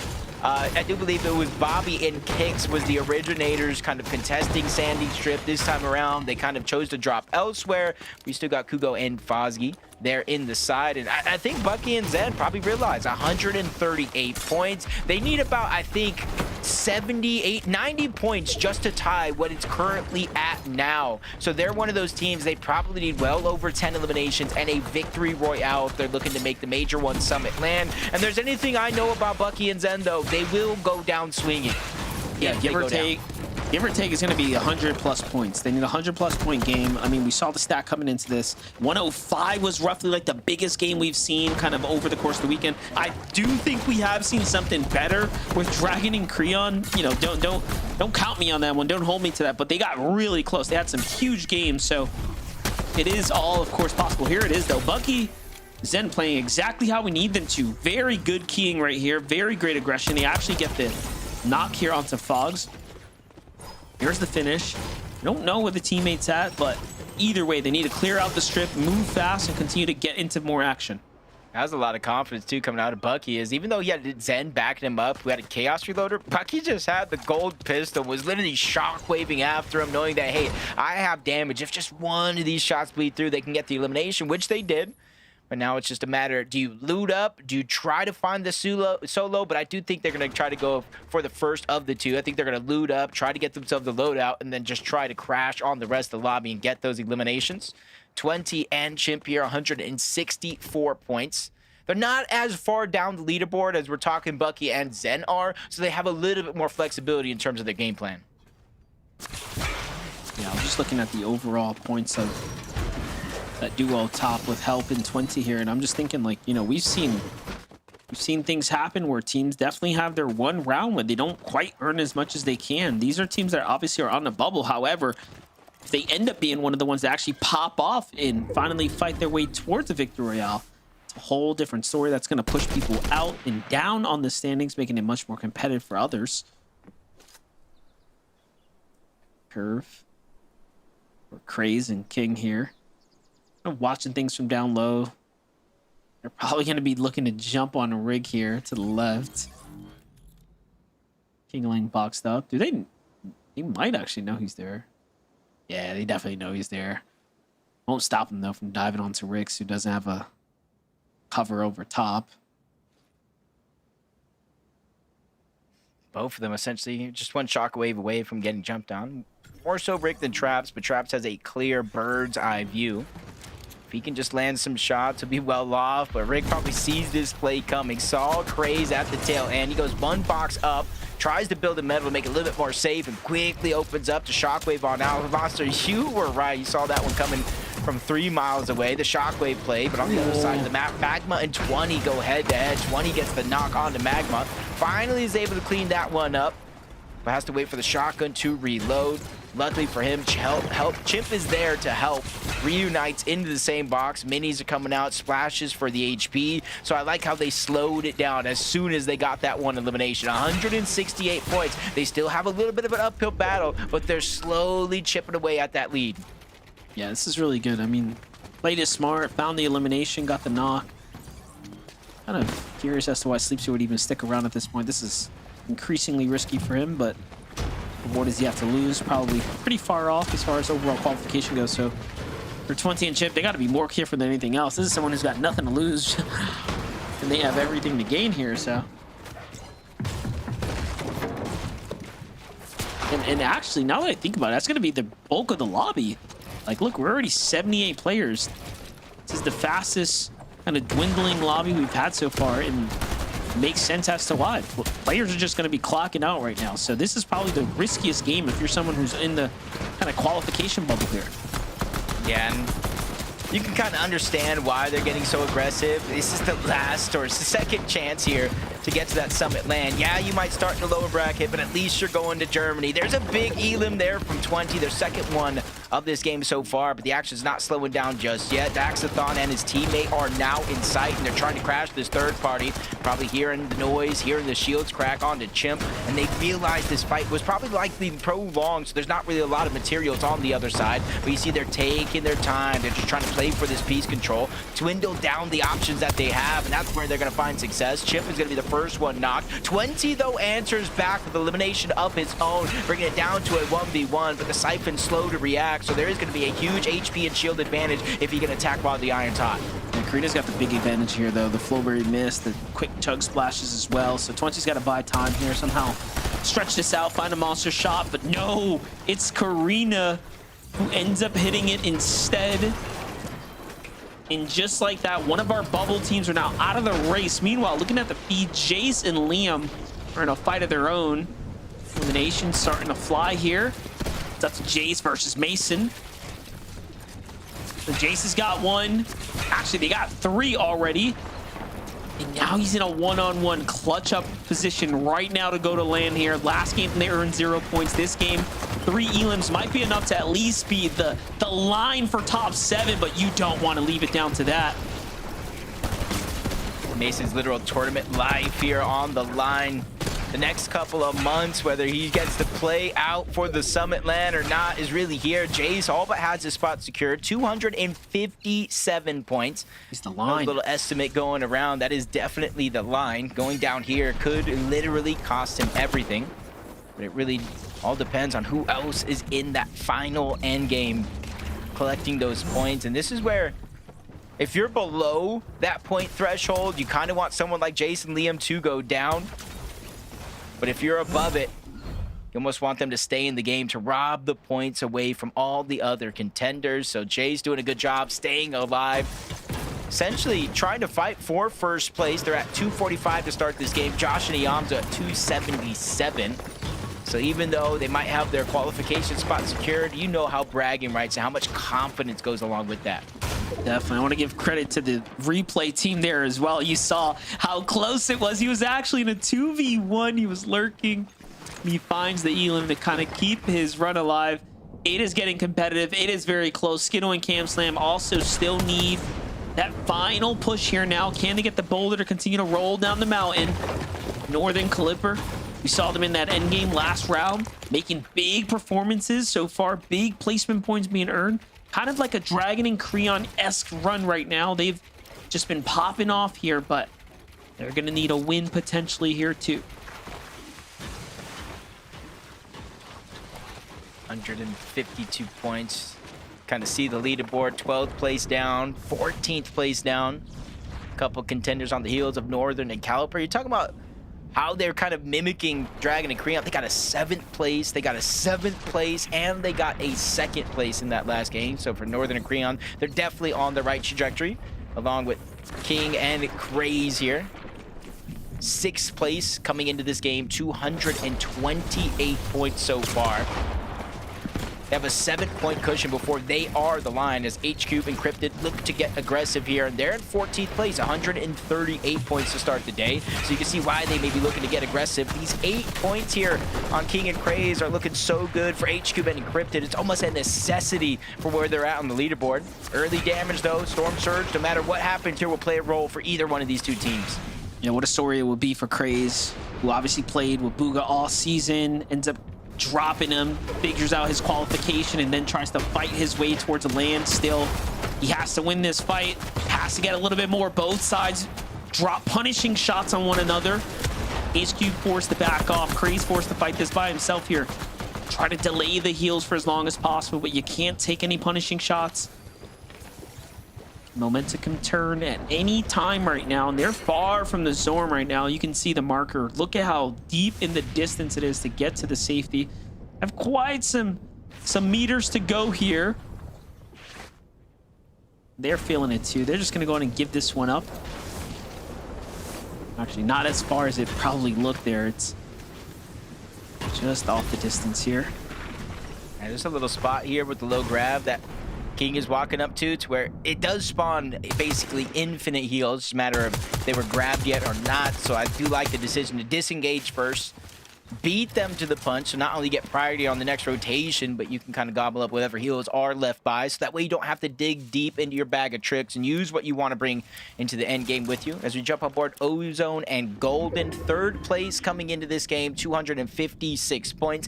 They essentially need to do the bare minimum. They can't have a 0-point game, but maybe a couple of eliminations, maybe a top 20. They all but have their spot secured here along with Jace and Liam. 257 points, still rotating in from the new Sanctuary.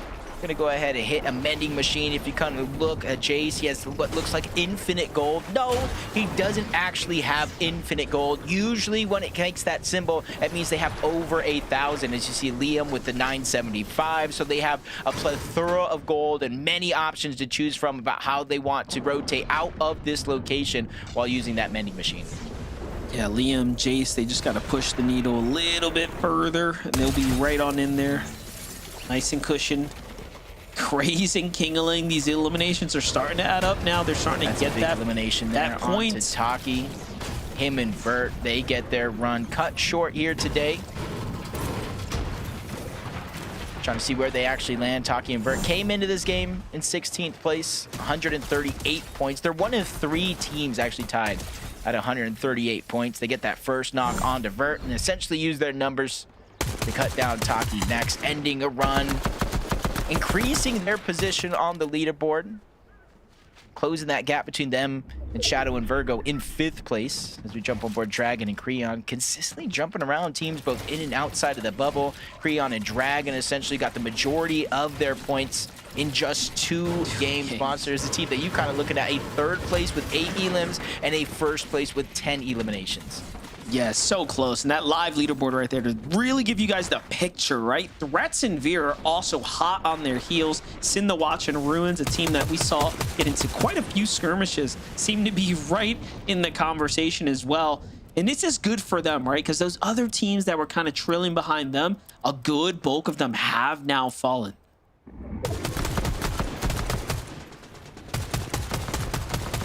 Skittles and Cam, 0-point game last game.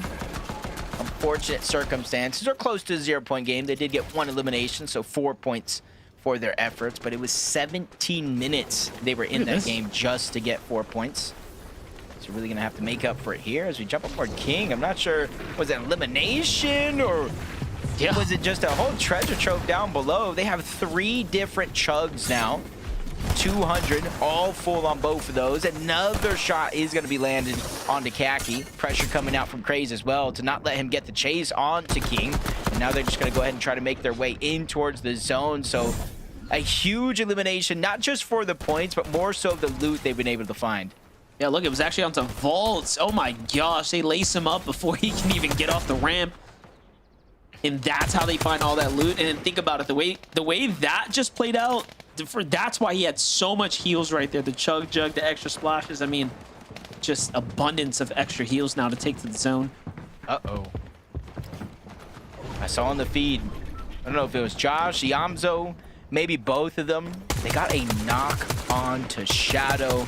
Basically, if Virgo is still alive, that's a lot of pressure. They got 242 points, so they built themselves quite a cushion in this game, but 242, that's below the average of both NA and EU top 7s for the past weekend, so it's going to be tough to see if they got what it takes to stay inside of that bubble. You see them at 242 points, 5th place. Josh Niamzo, 1st place, 277. So even though they got nothing to lose and everything to gain, they are literally going to crush everyone's dreams in the name of Shadow and Virgo. You see Virgo now left by himself, 250 points, so 2 eliminations. So they're able to get a little bit more points in this game and some damage for Storm Surge before Shadow eventually went down. I mean, he has a bunch of damage right now, though, so this is actually really good, right? The fact that he's able to retain that damage here and stay competitive on the overall damage leaderboards, and he still has a few overdrives, so I think he can definitely keep a low profile, but this is all up to him if they go to land or not right now. Yep, 250 points, and that's a point threshold where you think, this has got to be safe, right? So hopefully they did their homework and be able to hang on. 2 teams going down, which means Virgo will start to gain placement points with each and every other team that does fall. Yep, Osin and Scare have went down. They have 271 points. Osin and Scare were the 2nd place team coming into this game. You gotta hope, you know, the point threshold kind of stands in a lot of our guesses and it doesn't go above that line, because that would be a nightmare having to watch. Well, all I'm thinking about is 270 might be safe for them, but that just means the point absorption is not going to the top. So it's going to bring all these guys that are in 7th to 10th way more opportunity, right, to earn points. So the line might just really become even more competitive. If you're a Craze, if you're a Kingaling like this, you cannot afford now to fall. And honestly, that's got to be true with some of the top teams going down, being left as solos, as you see Golden here. If they go down, let's just say, you know, top 20, top 15, that just means teams outside of the bubble are going to get an opportunity to get more points than they normally would. So we could see, in theory, an increased threshold. But for Golden, he's hoping to bat himself just a little bit more points, 264 and counting, 700 plus damage above the threshold. And already we're in our top 22 teams. So with every team that gets eliminated out of this lobby, more and more points will be collected by someone like Golden, who's stuck by himself, even having to rotate into a whole nother team of Yemeni and Bender, who are still kind of clutching their own spot. Creon and Dragon still in this game as well. Kingling and Cray still in this game here too. They continue to earn points here. They're just fighting though. I love the aggression that we're seeing come out of them. But G Monster fights Cam Slam there, gets the full finish. Threats falls in the P2. There is a lot of action right now happening with teams that are very much in the race here. As Cam Slam is out the lobby, Skittles left to play this one out by himself. And this is where the bulk of the points are left to be made. So even for Veer now, no teammate here has to do something absolutely massive. We're talking top 10, maybe top 5 if they want to push someone off of the qualification range. I feel like, and I could be wrong, and I'm willing to be wrong, I feel like out of all the teams inside of our top 7, we have 2 of them actually alive as duos. Everybody else is either eliminated out of this game, forced to watch on the sidelines, or just like Skittles, stuck as a solo here. Luckily for him, he does have a couple extra pizzas, couple extra splashes in the back pocket. He's gonna let the zone overtake him, so that way he gets more effective use out of the shockwave, able to cover just a little bit more distance instead of having to position towards the front, wait for it to open up. Now he's gonna give that opportunity a chance here. Still more zone to open up, but for Skittles, he's just looking for any solos to take down, any opportunities to take advantage of. There's still like 50 points worth of placement available here, so you really have to stay in the running right now. Skittles gets laced up though. Big shots there. Someone's in the box, and down he goes. 235. He is frozen on the standings now, and someone like Veer is still left in the race here. He's got plenty of heals too, taking his time here on the backside of Storm. And this is what we talked about. No one is safe until you make it all the way through to the very end, and that leaderboard loads up for Veer now. 212. Look how fast the points are jumping up. We just watched him jump 10 points in a matter of seconds. All he has to do is stay alive. Yep, waiting for anybody to go down. And every elimination he gets on players, that's 4 more points. If he eliminates a team, that's elimination points plus placement. So a lot on the shoulders of Veer here. Moments ago, we saw Jace and Liam work together to take down another team in the hunt of that Dragon 7 spot. Dragon's trying to do what he can, and they're trying to fizz. Could this be another opportunity for Dragon and Creon to go for high ground? Right now, Batman Nick and Skinny Cat are up above, but no, they're just going to take a plain shockwave. They're just trying to get to the front. Just like everybody else in this game, they're scared to go for high ground because they know how chaotic it can be. Too many good POVs to watch. Golden also in this game. He surely is not enough. 278.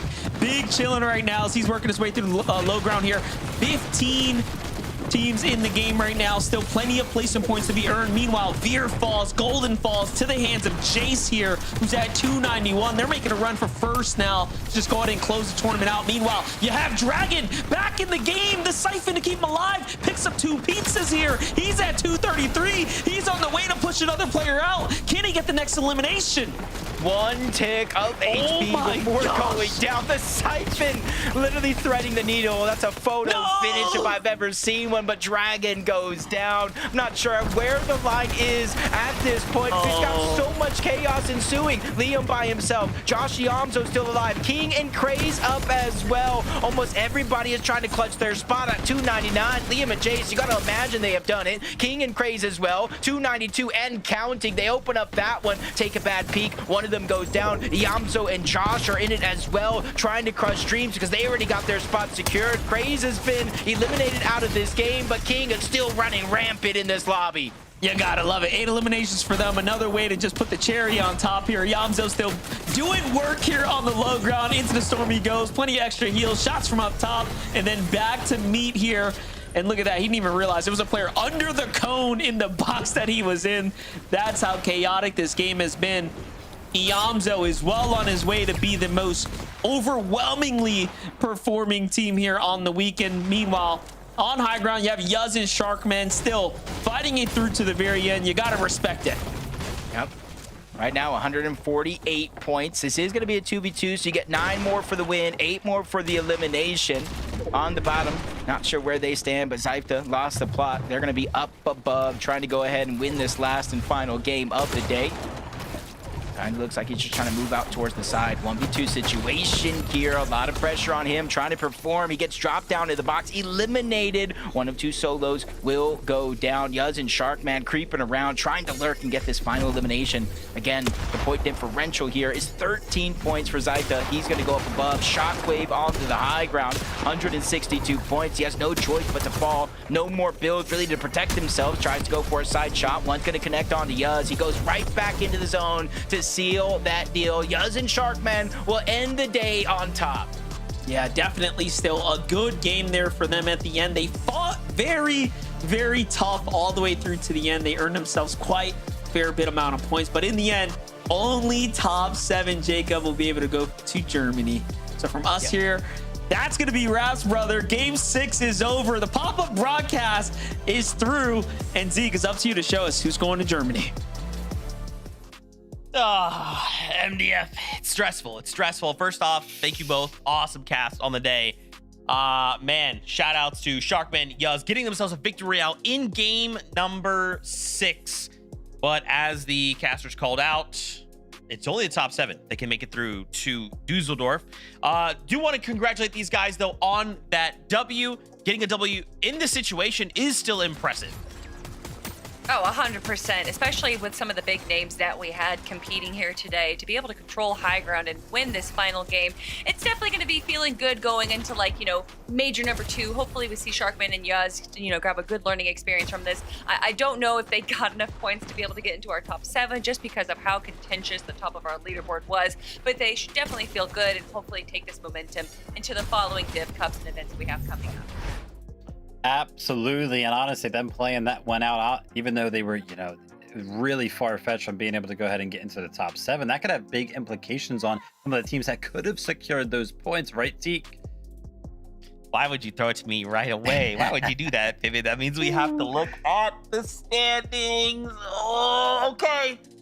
Here we go. Don't forget, top 7 is where we need to end right now. Skittler, Cam Slam, just barely by the skin of their teeth, 2 points. Push Creon and Dragon out, and keep in mind as well, earlier on, they got themselves a victory royale, but in this last game, only a 12th place and 3 eliminations, not enough. So Skidler and Cam Slam will be moving on through. But even take a look at some of the other names up there as well. Obviously, we knew Josh and Yamzo. We knew. I mean, you know, slow to start, Kelly, but man, they really picked it up in the second half.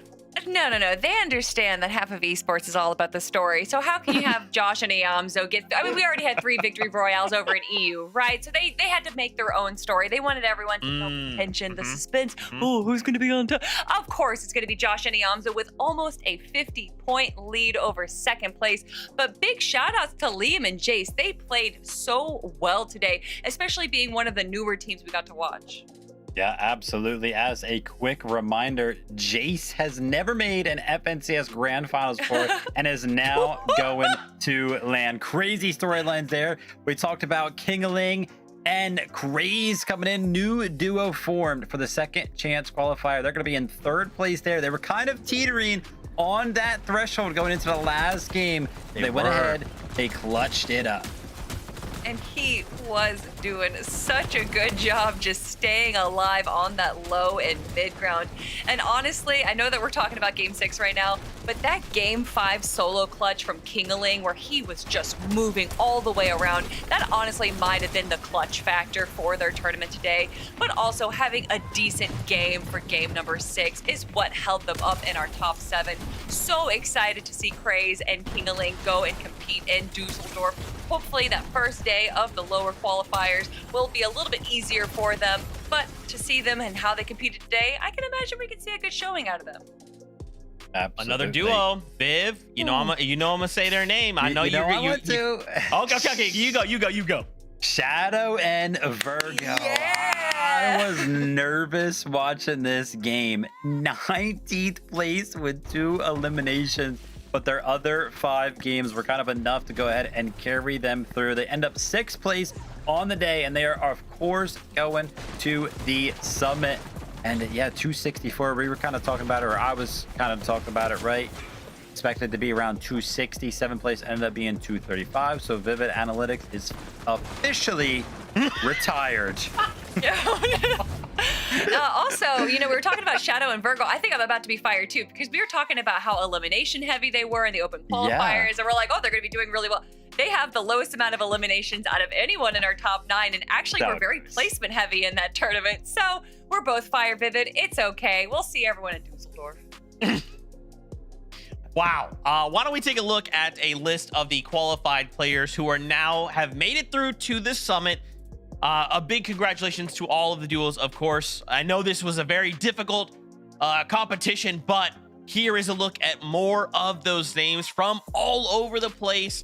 We're still wrapping up, obviously, Brazil, and then NA West will come after this, but starting to get more, you know, a more complete picture, as I like to say, to kind of get a little bit of a little tease, right, Kelly? Kind of going into now an additional days format. I mean, a lot of big names are already there, right? These names are getting added to that list, so it's gonna be crazy.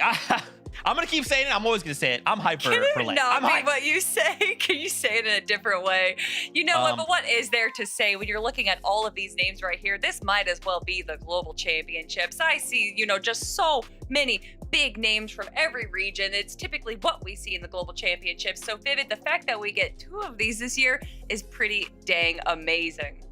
Yes, exactly. Very, very excited. Of course, all of the duos that we did see qualify through the second chance qualifier will be playing for the first time on Saturday in that lower bracket. So only one opportunity for them. Whereas everybody that qualified through grand finals will have the opportunity to play on Friday to qualify to finals. And then if they do not on Friday, they will go to Saturday as well. So a little bit of a disadvantage for anybody qualifying through today, but still going to Dusseldorf. Dude, they still made it. They still made it, right? What a big opportunity for all of these duos, of course. Guys, as we begin to say goodbye, final thoughts on the second chance qualifier. Hey, maybe we should give more second chances to people. We had some incredible teams make their way through that we were very sad to not see make their way in Major 1. So I love to see it. And maybe this will be a permanent addition in future majors. This was crazy. What was this, like 11 days where we went through heats, a last chance qualifier to finals, we went through grand finals, and then a second chance qualifier. So we have been absolutely spoiled over here, man. The competition has been crazy. We'll get the wind down for a little bit before we head off to Germany, but man, what a day, what a week plus a couple of days this has been. Woo! Fortnite, bam! Okay, this time we're actually not going to see you again until Dusseldorf. I said that last time, but this time it's like actually. He's lying. Don't listen to him. Before we say goodbye, don't forget all of the information about the summit. It's now a 3-day event. If you have a 2-day ticket, it's automatically going to be converted to a 3-day ticket. Don't even worry about it. For the duos that play, an extra day, upper lower bracket, like Vivid called out, $300,000 up on the line, and of course, qualification spots for the global championship. It's gonna be wild. Tickets are still available, so if you want to come hang out with us in Dusseldorf, watch some incredible Fortnite, lose our minds, our voices, come do that. We'd love to have you. With that being said, this time for real, the next time we'll see you is in Dusseldorf. So Fortnite fam, until then, we love you. Keep yourself safe. We'll see you on that battle bus. Beep beep.